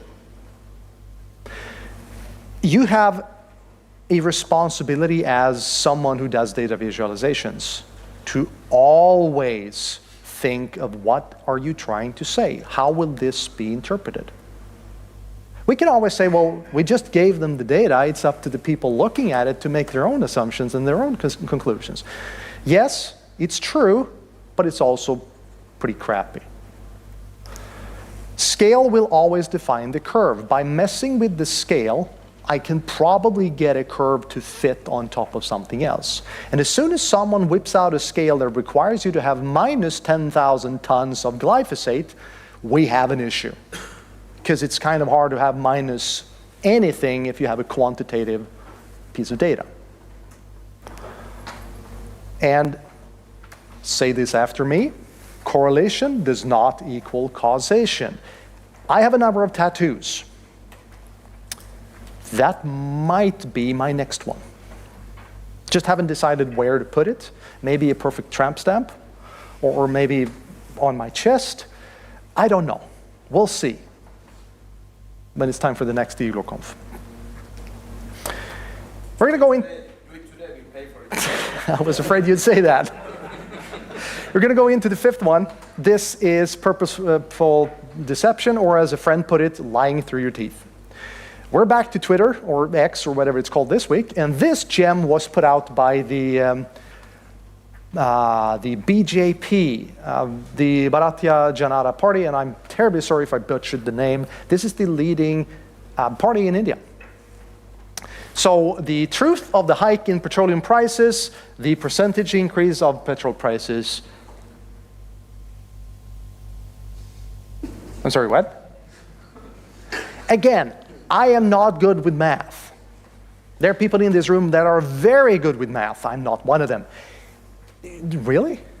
We're back to fluff again. There's a lot of stuff on this picture that does not convey information. So what if we take out the fluff? Okay, it's a bar chart. We can keep going. We take out the bars as well. And suddenly, 71.41 and 80.7. I have issues with this. So if we take the actual numbers that were on this picture all the time, and we put it back into the fluff, voila. This is what it should have looked like. This is the ruling party of India. India is kind of a big deal. And they are putting out this kind of stuff? I have questions, quite a few questions. But hey, there's more. How about this one? Housing unit prices in the United States. There is no shortage of housing in the US. That's what this shows, right? It has not been an issue from the 90s onwards, essentially, because there is bound to be somewhere to live. Remember when I showed you the data about global average temperatures? This is average over the United States. Is there a difference between, say, New York City or Armpit, Colorado? Do people want to live in New York City as opposed to Armpit, Colorado? I've never been to Armpit, maybe. But you can't do this. You cannot average over such a large area. It just won't make sense unless you want to drive home the point that this is the way it looks. It's not wrong, but the interpretations will open up for making things wrong. It's essentially doing this. I mean, the whale in the image is much closer to the camera than the background. That could have been a polar bear, but I didn't find the picture quick enough. Now let's talk about maps. Maps are kind of difficult because the human mind has a very weird relationship to maps. This is the United States. And the United States, as the name implies, consists of a number of states. Let's look at the 2012 election. I am dumb, but I'm not dumb enough to touch 2020 or 2024 or any of those elections with a 10-foot pole because we're back to I'm going to be shot somewhere. I prefer not to be that. 2012 saw the incumbent president, Barack Obama, a Democrat, be challenged by the Republican candidate Mitt Romney. And if we were to paint in the different states, red for Republican and blue for Democrat, we're going to see this. Yeah, okay, it's a fairly even split. Your eyes are going to go, wow, about maybe 45, 55%. So, okay, no strange things. Turns out that the states are actually built up by counties. So let's go down one level and look at what the counties vote. Holy crap. That's a lot of red. So, we know that Barack Obama won.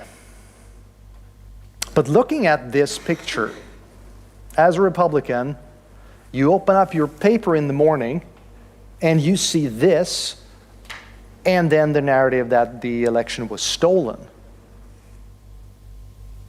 I would kind of agree. I mean, dude, there's a lot of red here. Why didn't Mitt Romney win? Really? We're back to I see what I want to see. So why is this?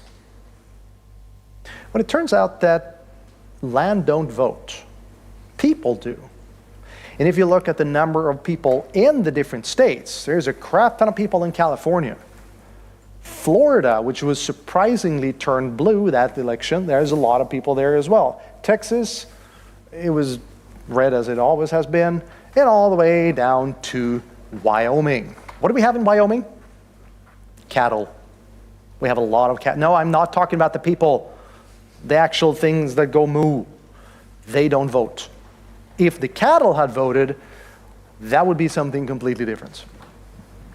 So, taking this together, that's what it looks like. 64 million voted for Democrat and 51 million voted for Republicans, i.e., it was correct.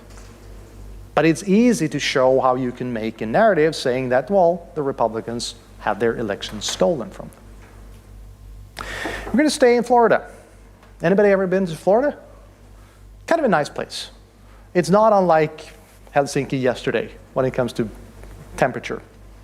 Or my hotel room, actually. That was also very Florida-like, but I digress. This came out in Reuters. Reuters, just like the BBC, is a pretty serious news outlet. And in 2005, Florida enacted the Stand Your Ground law. Just a quick recap. Stand Your Ground is a law that gives anyone the inviolable right to shoot someone dead if they feel threatened. This means that if any one of you were to come up to me and behave in a way that I find threatening, you may not be threatening, but I find you threatening, I pull a gun and I shoot you dead, I'm okay with that. That's what the Stand Your Ground law says.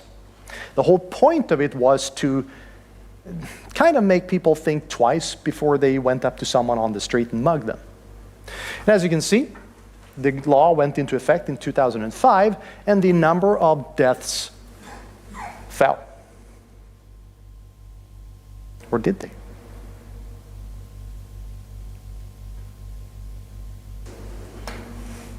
Really? That's a higher number than that. Because they turned the damn scale upside down.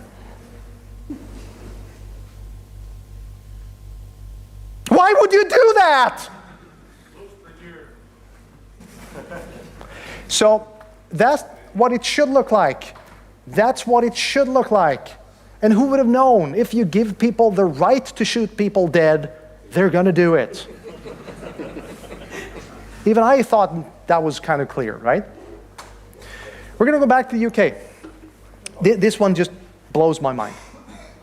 So, all the way from COVID, the UK government has been really, really, really good at giving information about the COVID pandemic.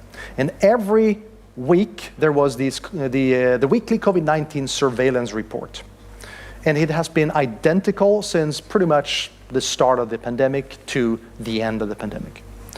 And one of the pages, I can't remember exactly which one, but you can look it up, contains this map. This is what's known as a heat map to show the number of new cases in the country of the United Kingdom. Week 40 of 2020, I think, they changed the data set slightly because they added the seasonal flu to it. So it turned into the weekly COVID-19 and seasonal flu surveillance report. And that was also the week that they finally broke COVID. Finally. Because as you can see, much fewer cases. No. No.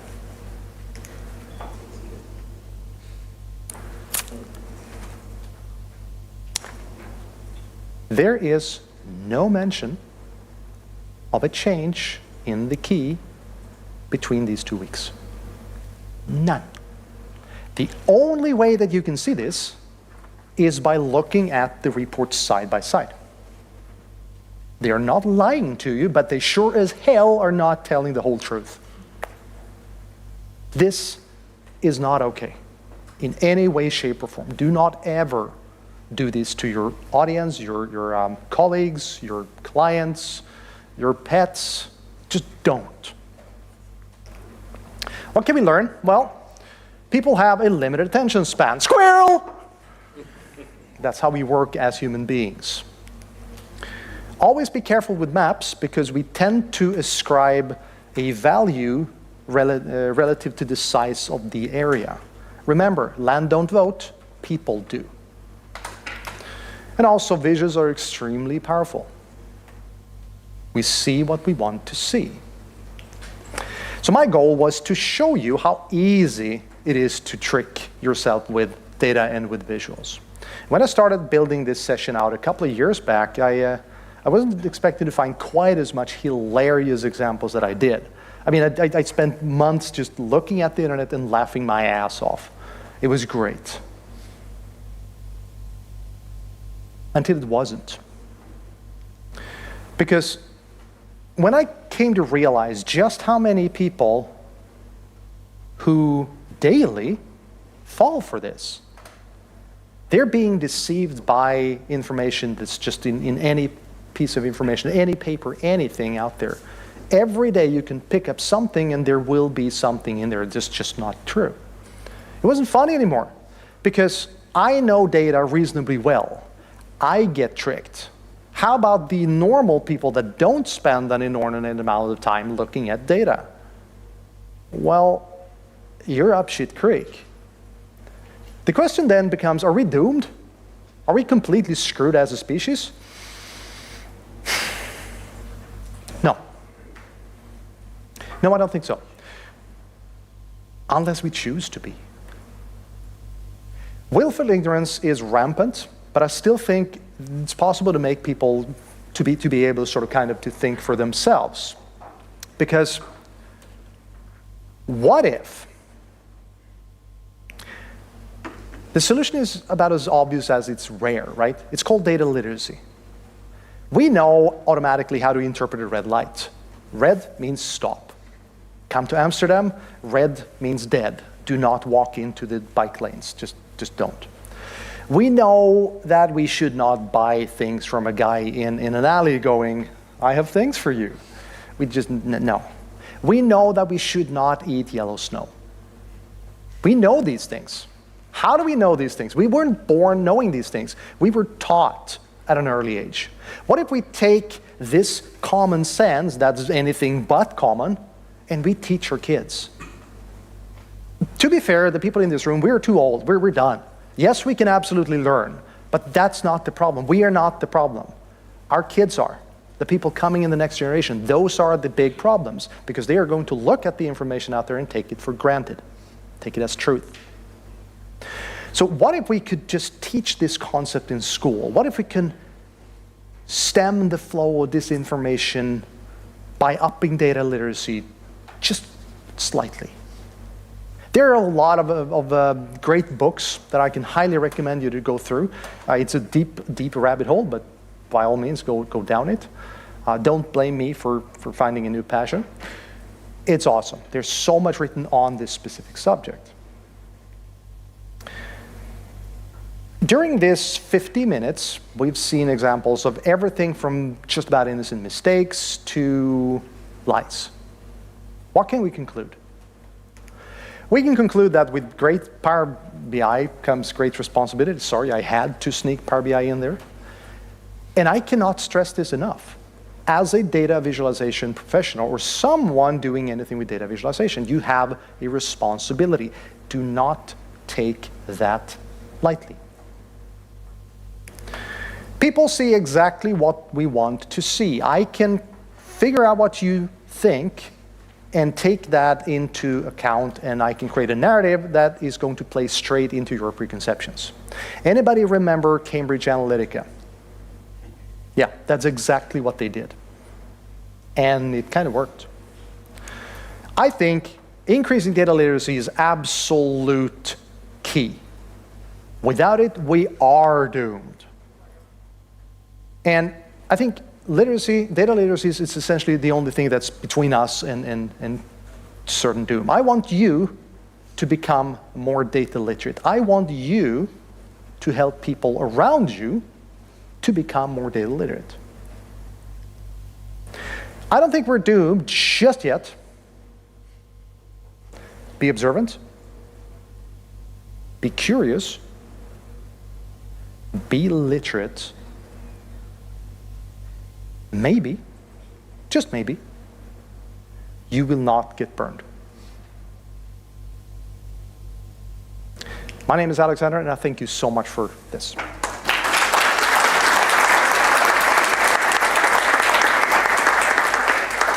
you, Alexander. Half an hour coffee break. Let's get some air. Can I have coffee instead? No, air.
Oh, you used a slide. Yes. You are the first and the only one, I guess. Yes. Thanks.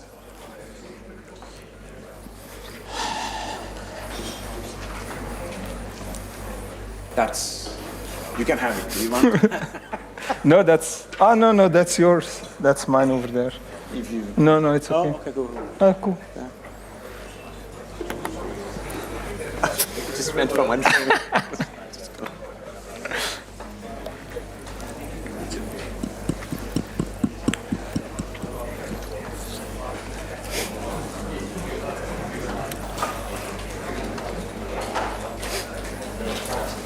Yeah, there's people packing in. Lovely. This is not a testing session. If there's... Can you, yeah, exactly.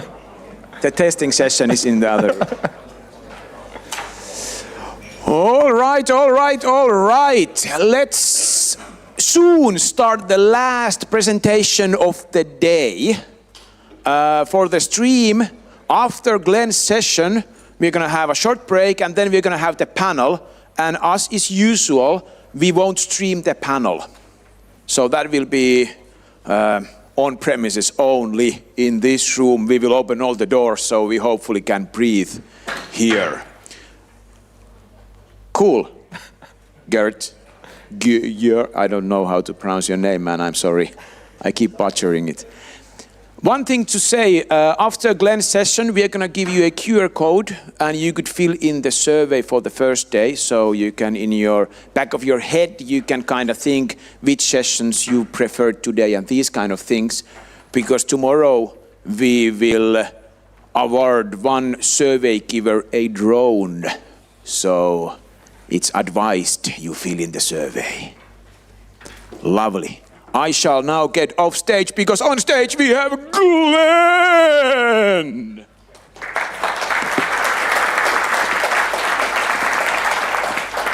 Thank you. As some of you know, I'm a big fan of Lego. Rick probably knows. I try to push my kids to build more Lego, like it's the only reason that I can then buy more Lego, but that's... It's just having a valid excuse. You told me you don't let your kids touch your Lego. Coming to that. Oh. Sorry.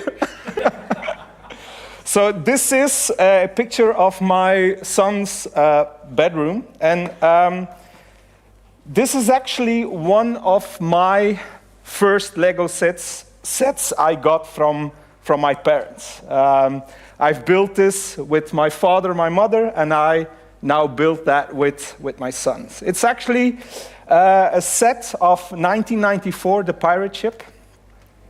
And while I was building that set, some smart people at Sun Microsystems released what is called the fallacies of distributed computing.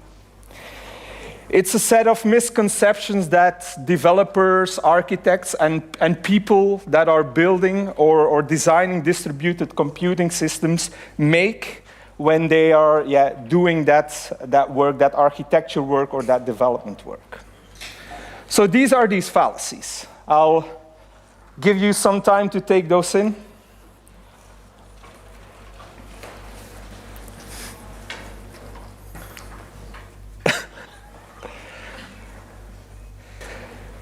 So most of these fallacies still apply to this day when building distributed systems. Most of them have evolved to be something else, but they still drill down to the same core principle. And that's what we are going to talk about today, and based on experience I've had when helping a customer building a data API platform on Azure. Little disclaimer, also, not all the knowledge will be in this session. There is no silver bullet when building systems on the cloud. It's a fallacy, so it's... So we're going to talk about today, and I don't know where this is going to end up, but join me for this ride. So I'm Glenn. I work for Azure Belgium. If I'm not doing stuff on Azure, I'm hugging polar bears. I'm a happy fella of this crew. I'm here in the middle, shouting at people, and as... Sorry? You look funny as well. And like Saki said, we have a bunch of cool logos from Microsoft. So that's about it.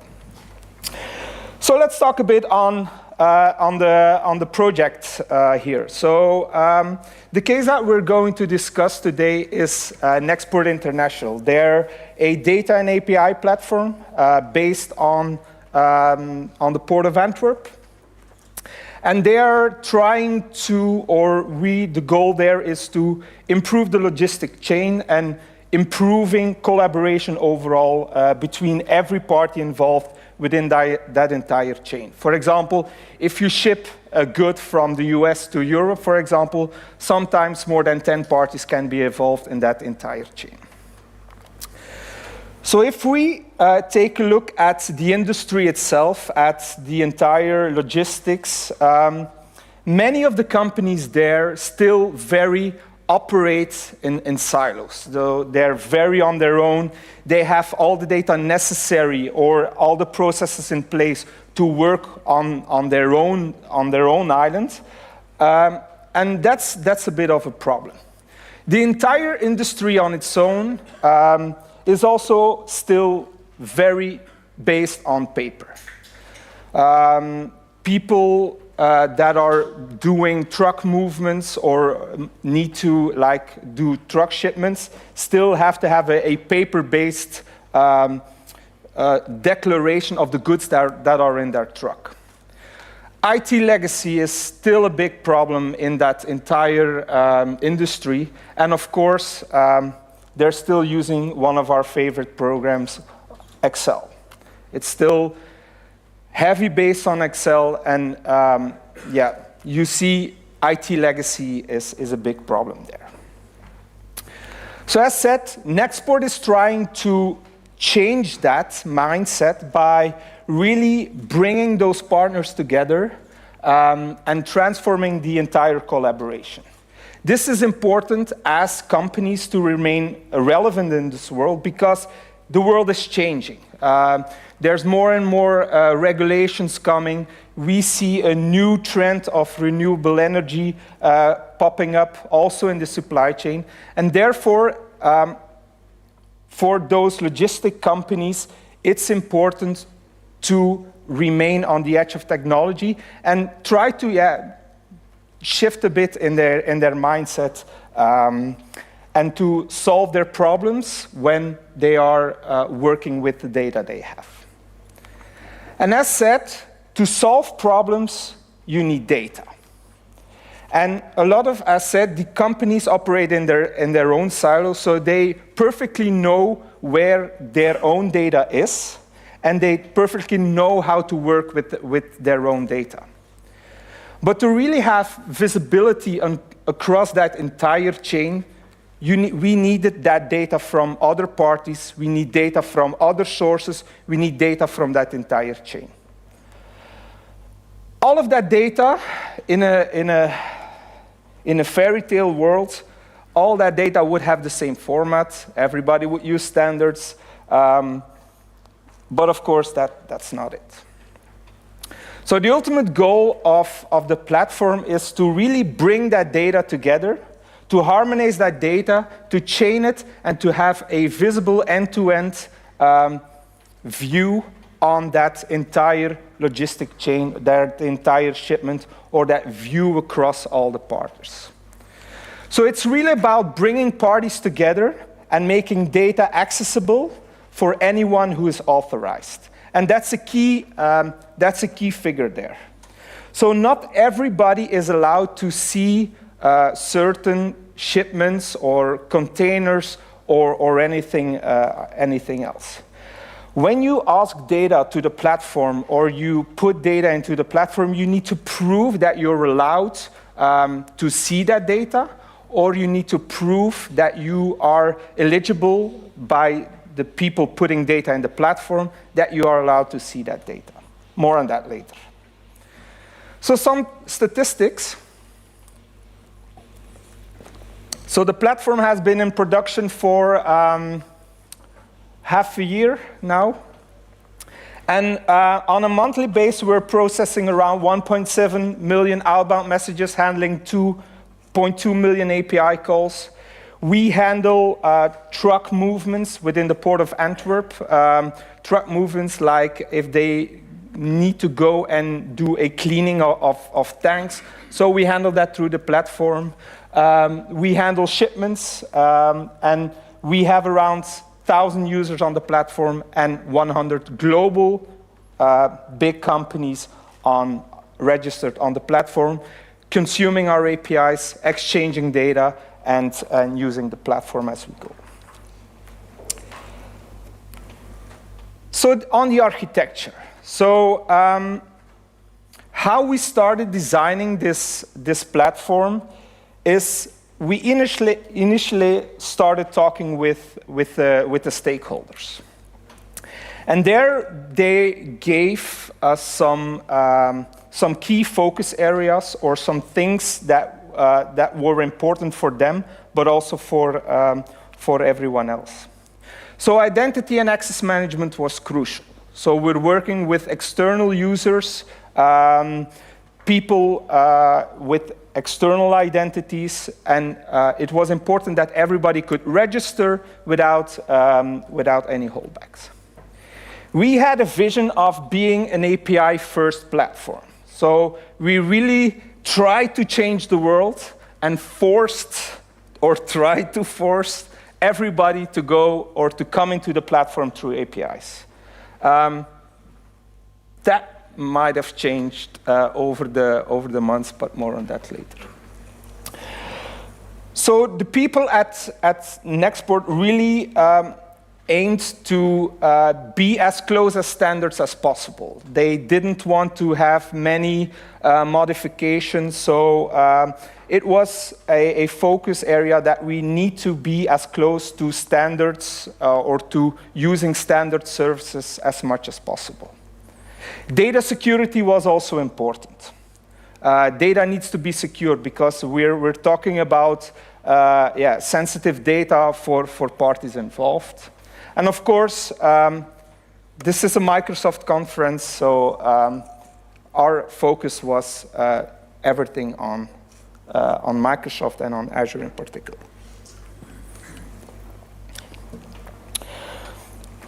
So when doing the architecture, and this is an exercise we usually do when starting to build up, is to build up that architecture or that use case in layers. What we first did was starting out by mapping the actors on the platform. So who are my users of the platform, who is consuming the platform, and who's involved. So here you see it's actually a pretty simple architecture. And if you start doing that exercise for the platforms that you are going to build, this is usually the most easiest drawing to be done because there's usually not that many actors involved. In our case, we had data providers that are people that are pushing data in the platform, data consumers, as the word said, they are consuming the data, Then we have users that are using our portals, our configurations, and on the bottom we had the administrators that could configure certain settings of the platform, could approve registration of users, of companies, and so on. The next step, what you do in this case, is to open up that box in the middle. So your platform. So you have your platform in the middle. Let's start opening up that box. So we open up the box, and we mapped out further, like we needed data ingestion. We needed products. Products in the sense, in this case, this was APIs that we hosted on the platform or applications that were hosted on the platform. We needed a public API. We needed data vaults. Data vaults as the way we securely store our data within the platform. We needed customers or some logic to register customers, to handle those companies. We also needed some internal API and then some use cases that were hosted on the platform. When you have this drawing ready, you need to start thinking, okay, is this my final level of detail which is ready to do my architecture? In our case, it wasn't. We further drilled down and opened that ingestion box once more to, we needed routing, we needed channel configuration, and so on. So this is an example that you can use when you start building out an architecture. So don't start with immediately going through the technical components, but start with the really high level. Who are your consumers of the platform? Who are your actors? What's the goal there? And then start drilling down more towards the technical side. In the end, our architecture looked a bit like this. So Rick built it this morning, so thank you. No, all jokes aside, it was pretty funny that during Rick's session this morning, it shows that many of the components or many of the solutions that we've built come down to a basic set of components. And if you know those basic components like Azure AD, API management, Cosmos DB, app services, you can come a long way. And all jokes aside, this is what its high level really looked like. So on the top we have 2 portals, we have API management, we have our authentication layer, having Azure AD and Azure B2C. I'm coming back on that later. We have an API layer, data stores, processing layer, some supporting services, and in the bottom we have several use cases that are, let us say, mini applications that are using the core services of the platform. Here is one fallacy that we try to mitigate. There is one admin. No. Be aware of this concept that there is no platform out there that is or that can be supported by one person. Make sure that if you're working in a team that many people can support this platform, you can have multiple people working that out. In our case, we not only had multiple people administrating the portal, each of those components are also separately deployable and can live next to each other or have another independent lifecycle. So that's also important when you take that from the one admin approach. So identity and access management. So we're in this part.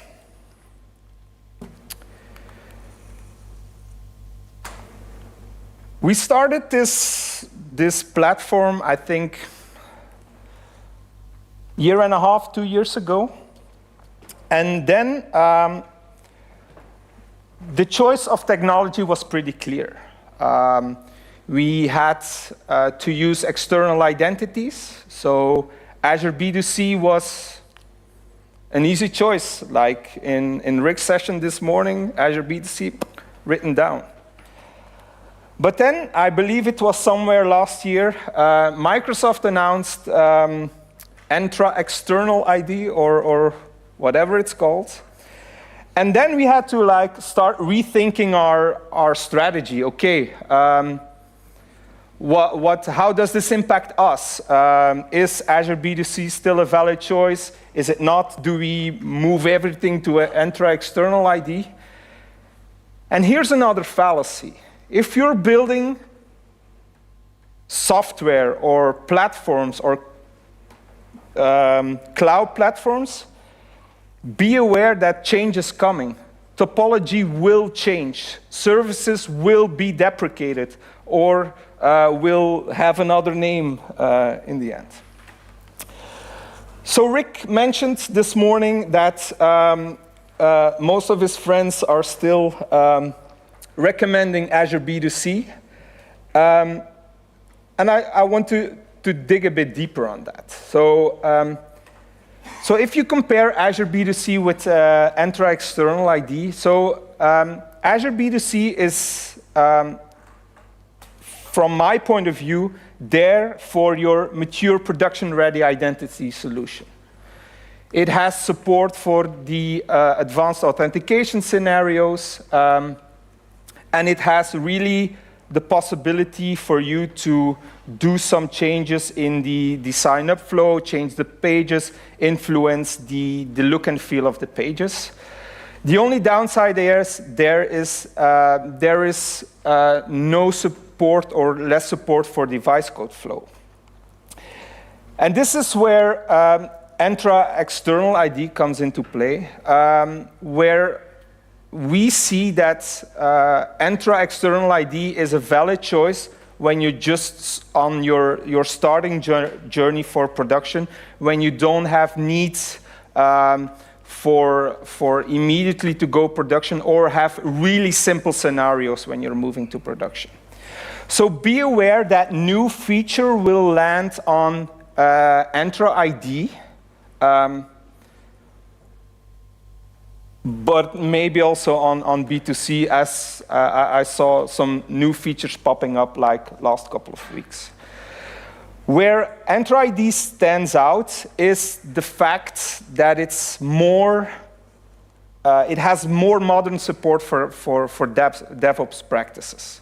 It's easier to automatically deploy everything that's involved there. So that's a bit of the story. So we did a review there. We decided to stick with B2C. What we did is we started thinking about how you can prepare for migration. So a simple setup there, what you can do is you can create a custom user flow in Azure B2C. So when a user signs in or registers on the platform, you just take a copy of that user and insert it in Azure Entra External ID. It's too complicated, so don't migrate. The name is too complicated. So you can just insert that user and have like a user thing going on. So what we did, as already mentioned, we heavily modified the login experience for Azure B2C, and we used custom pages, and with those pages you can start playing around with JavaScript and so on. So one of the key things there is we, next to having external users registered on the platform, we also have a couple of federations within B2C. And when a user enters his email address, it's basically, I see that it's not in English. This is, okay. So when a user logs in, he types in his email address, and the script behind the scenes, what it does is it goes and check our backend API to see if that email address is a federated account, yes or no. So based on that check that comes back, we completely changed the login page here. And that was a pretty cool exercise to do, bringing a more friendly support for our users. We also use heavily using custom scopes and claims, which are very easy to configure within Azure B2C. And how you can do this is by configuring an API connector. An API connector hooks up in the sign up, sign in flow, or when you sign in. And then you can do an API call within your process. And you can basically start enriching that data with different roles. As a role here, we mapped out our roles in this type of table. And until now, we were able to basically match out all the roles that a user, a company, or a community, or a data admin, company admin needs within the entire platform. We were able to map that out in this simple table. So what it does, it has a subject, it has a subject type. So the subject type tells about the subject, and then it basically gives you a role on a certain object. So and in that way, we were able to map out all those things. When using services or global services, just don't rely on them fully. Like we've seen, like from time to time, that login.microsoft online is not available for like split seconds. And if you do not have a backup within your system to support that, or there's no fallback, or you don't enable retries, then you might see some issues in your application.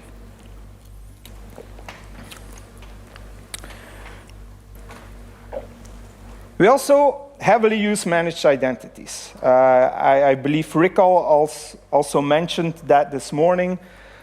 It's for inter-service communication. It's easily revocable. It's managed by Azure. And those credentials are automatically rotated. Basically, you don't need to manage anything. However, also here, don't fully rely on the service being available, or don't rely on that managed identity working 100% at the time. I'd like to invite you to read this and then check the status code.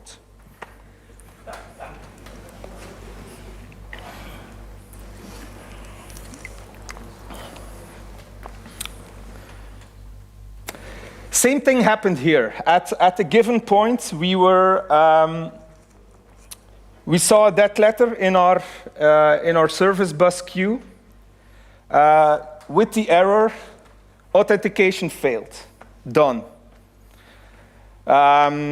We didn't see anything, anything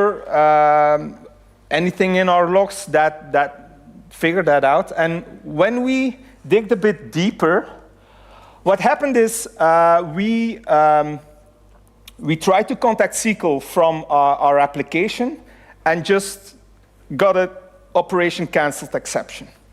That was it. No further detailed logging. Our service just didn't start, or it failed. And you see that it failed on the get token. Here again, lesson learned: just don't rely on everything. Just make sure that you implement enough retries or have that fallback scenario. Messaging processing. So we're here. Some keys here is don't rely on the network. Again, So we're going to talk about, within the entire platform, we heavily rely on queues and topics. I think most of you are familiar with that. So a queue is a first in, first out mechanism, while a topic is a more of a publish subscribe mechanism where you can have multiple receivers of a message.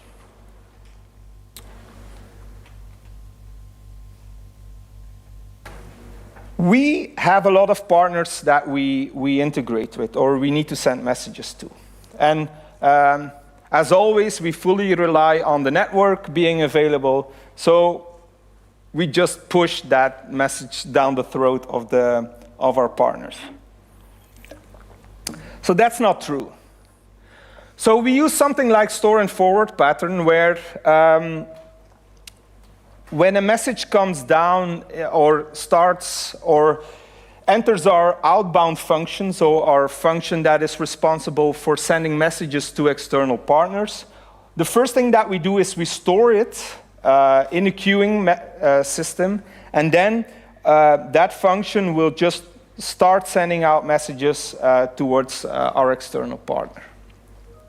And to be honest, that has already saved our ass a couple of times. So we have seen outages on our platform, but also on the partner side, where there's a couple of hundred messages being blocked. So if you do not foresee that as you are building a platform, you will not be able to do this kind of things. So that outage there was done, and then we just took the entire dead letter queue and reprocessed that message. None of the data was lost, so that was a good thing. So bandwidth is infinite. So that's one on us, I guess. So we started out building the platform with the first couple of messages or the first iterations. We thought, we will only receive small messages in our queue. Let's be happy and start building that way. And that worked perfectly fine. Until a day came that we got an error on our queue. The message was too big to be put on the queue, so we had issues. So we knew that day would come, and then we introduced what was called the claim check pattern. Again, here what you do is when you receive a big message, you store the data with the key on a persistent storage. That can be anything that you want. I heard Postgres, I heard SQL this morning, so choose whatever you want. But the key there is that you store it, and then you take a reference to that message, and then add that reference to the queue, let it flow through your application, and then in the end, when you need to process the actual data, you're ready to go. Dead letters. That's another one on us. So a couple of months into the production, we noticed that most of the issues that we saw, or most of the dead letters we had, were business related, or like all of them. And we were like, we're getting too much alerts. Let's do the reprocessing to the delivery attempt to 1, and then we only get business exceptions. And that quickly backfired in our face. Like, we saw that messages sometimes just fail because of network hiccups or any other hiccups. So we quickly decided to turn that around and to have some more delivery attempts configured on our messages within Service Bus. So another thing I wanted to touch is dead letters on topics. So we have a couple of topics within the platform where we have messages coming in, and that message needs to be processed by different functionalities within the platform. And sometimes it happens that something fails on one of those subscriptions, and it ends up in the dead letter.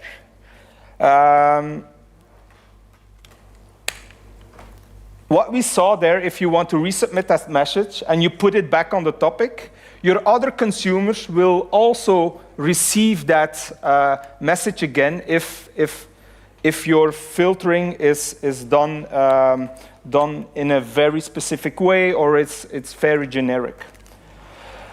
So here's a thing that you need to be aware of, that if you have this type of setup, that you need to be aware that you implement item potency within your other application, or you are able to handle the message coming from the platform twice. So make sure that you are aware of that.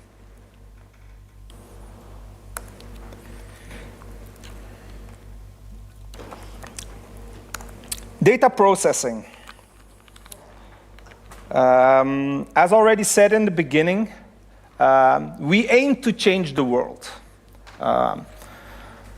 We were forcing API connections upon our customers and just saying, yeah, we only do API connections and so on. But as you remembered at the beginning of the talk, we are working in an industry that still has big IT legacy, are not that known for innovations and so on. So we quickly had to turn that around and started thinking about how we would reorganize our data ingestion flow. So classic on our side, what happens is we have an ingestion API, an API that allows users to put in data within the platform, which is exposed by API management and then flows down to the other parts of the platform. So we had that API. So that was key of our entire platform. Yeah, just if you want to send us data, API only. And then let us say some bigger players came into the equation, and then we had to turn things around. We had to introduce, and I don't know if it's an official term, but we had to introduce something like protocol offloading. So one thing we had to support was AS2.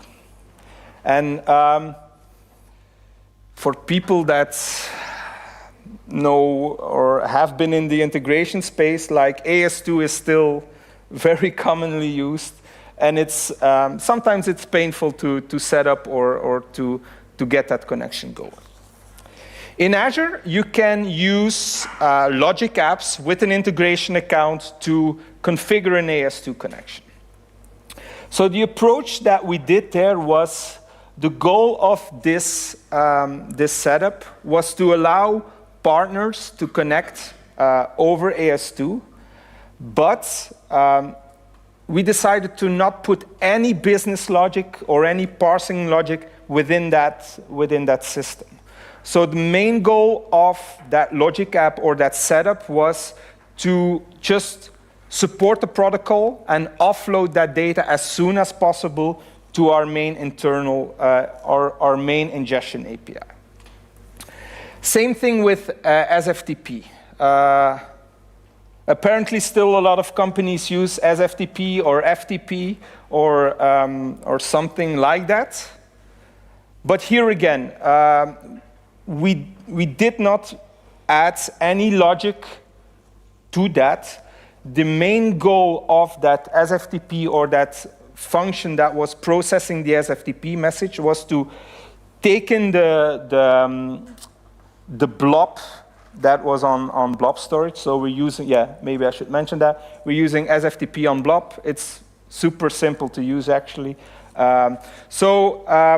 We got a trigger when a message arrived, and as soon as that message arrived, we pushed it down our internal ingestion API, allowing to use basically the entire base flow that was already in place.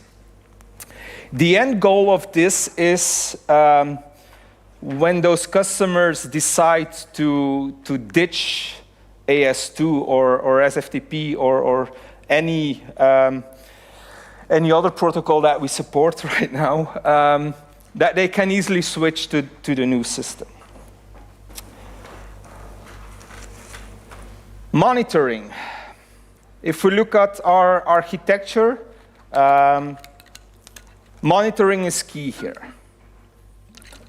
And as Rick discussed this morning, and as we already discussed today, Azure Monitor is a key service or set of services within Azure, allowing you to basically monitor everything that is going on within your application or within the Azure services itself by enabling diagnostic logs and so on. Correlation is key. Every time a user or a data provider sends us a message or puts data into the platform, we stamp it with a correlation ID. We happily provide that correlation ID back to our consumers. I don't know what happens with those correlations ID at their end, but more on that later. And when you take this principle and you stamp it with a correlation ID, and you let that correlation ID flow through your entire system, it's easy for you to really find out issues that are going on, or to really follow your message throughout the entire system. So correlating your messages, your calling is key here. We also rely heavily on alerting, and this is a view within Azure Monitor where you can see a timeline of issues when what happens. But basically, we use these standard alerts of the platform. For example, as soon as a dead letter, as soon as there is a dead letter within the system, we immediately get a warning by email notifying us that there's something wrong. And then, you can see here over a timeline when those happen. This is really a nice view of Azure Monitor. So another thing that is important, or that we found important, is, as already said, we're working with a lot of companies, a lot of users. We give out a lot of client ID, client secrets, and we had issues following that up. We have a practice of handing out secrets that are only valid for 3 months. So it's a bit of a hassle of following that up. And that bit us like a couple of months into the platform, where someone was able not to reach us because his secret expired. We didn't have proper monitoring in place. So what we did is by using a custom-made function, we go into our Azure B2C and then take all the app registrations. I believe we're around 200 right now, and then we monitor when the secrets will expire. We get the proper email day to day, and we basically have an overview of what's going on within the system, when secrets will expire, and then we can properly notify our partners on a day-to-day basis. Talking about correlation and monitoring, some interesting story I wanted to share with you. At a given point, we received a message from an integrator to the platform saying, okay, why are my messages not being processed? I've put them in the platform, but I don't see something coming out in the end. We started investigation, and we really didn't see anything wrong. We didn't have dead letters or anything like that. So we go back to the customer and ask, yeah, can you give us some correlation ID? When you call us, we give you a correlation ID. Can you give it to us so we can further investigate? Surprisingly, that customer wasn't aware there was a correlation ID flowing back. So we were really in the blind there.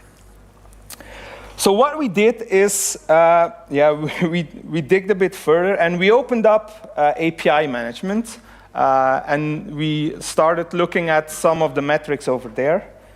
And for some reason, at a given point, that client started receiving unauthorized requests. Important to mention is with that client, we got client secret encryption, and unfortunately, they forgot to notify us that their certificate was renewed. And that's of course important when you do a validation on those things. So here again, what I was trying to say is that you are handing out correlations, but also don't rely on your partners that are integrating to be aware of that or to give you all the answers that you need. Just make sure that you have enough monitoring in place within your system to handle all those things. So some of the key things that I wanted to share with you today to round up. Assume change. When building a platform on Azure, on the cloud in general, or building a platform, just be aware that change will come. Whether it's a service that is being deprecated or a new service that arises that maybe is a better fit for your solution, or new business requirements that can influence your current design and so on. So be flexible enough from a design perspective, from a code building perspective, from an architecture perspective, to take in those changes, because change will come. Assume failure. I've talked about that many times today, is that things will fail. Even if you rely on main services like Azure B2C or Entra ID, some of these services will have a hiccup at some point. If you build around that, or you can handle those failures, or or you work with retries, just make sure that your system is ready to fail and can recover from failure. And then maybe the most important thing is build it, run it, own it.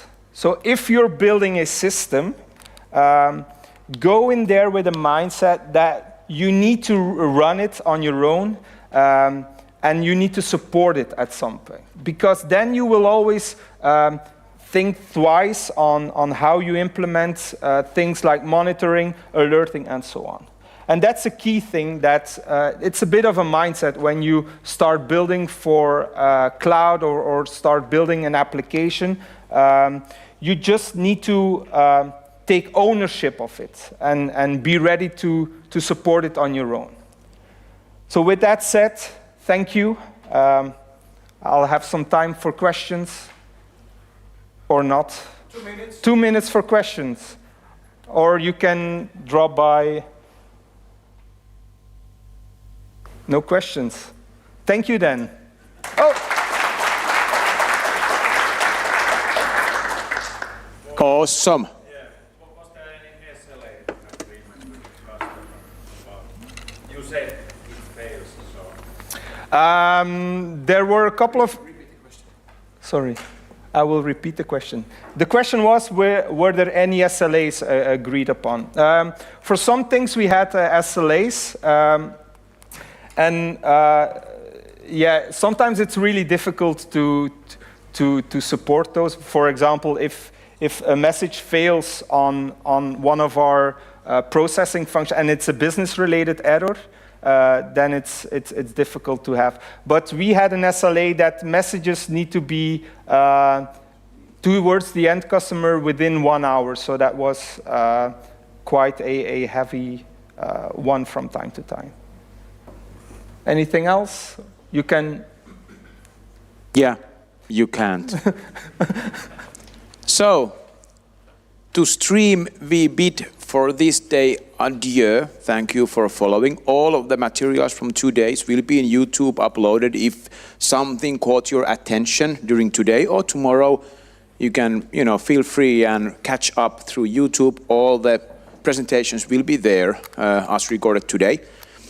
Thank you, stream. This is it for you for today. See you tomorrow.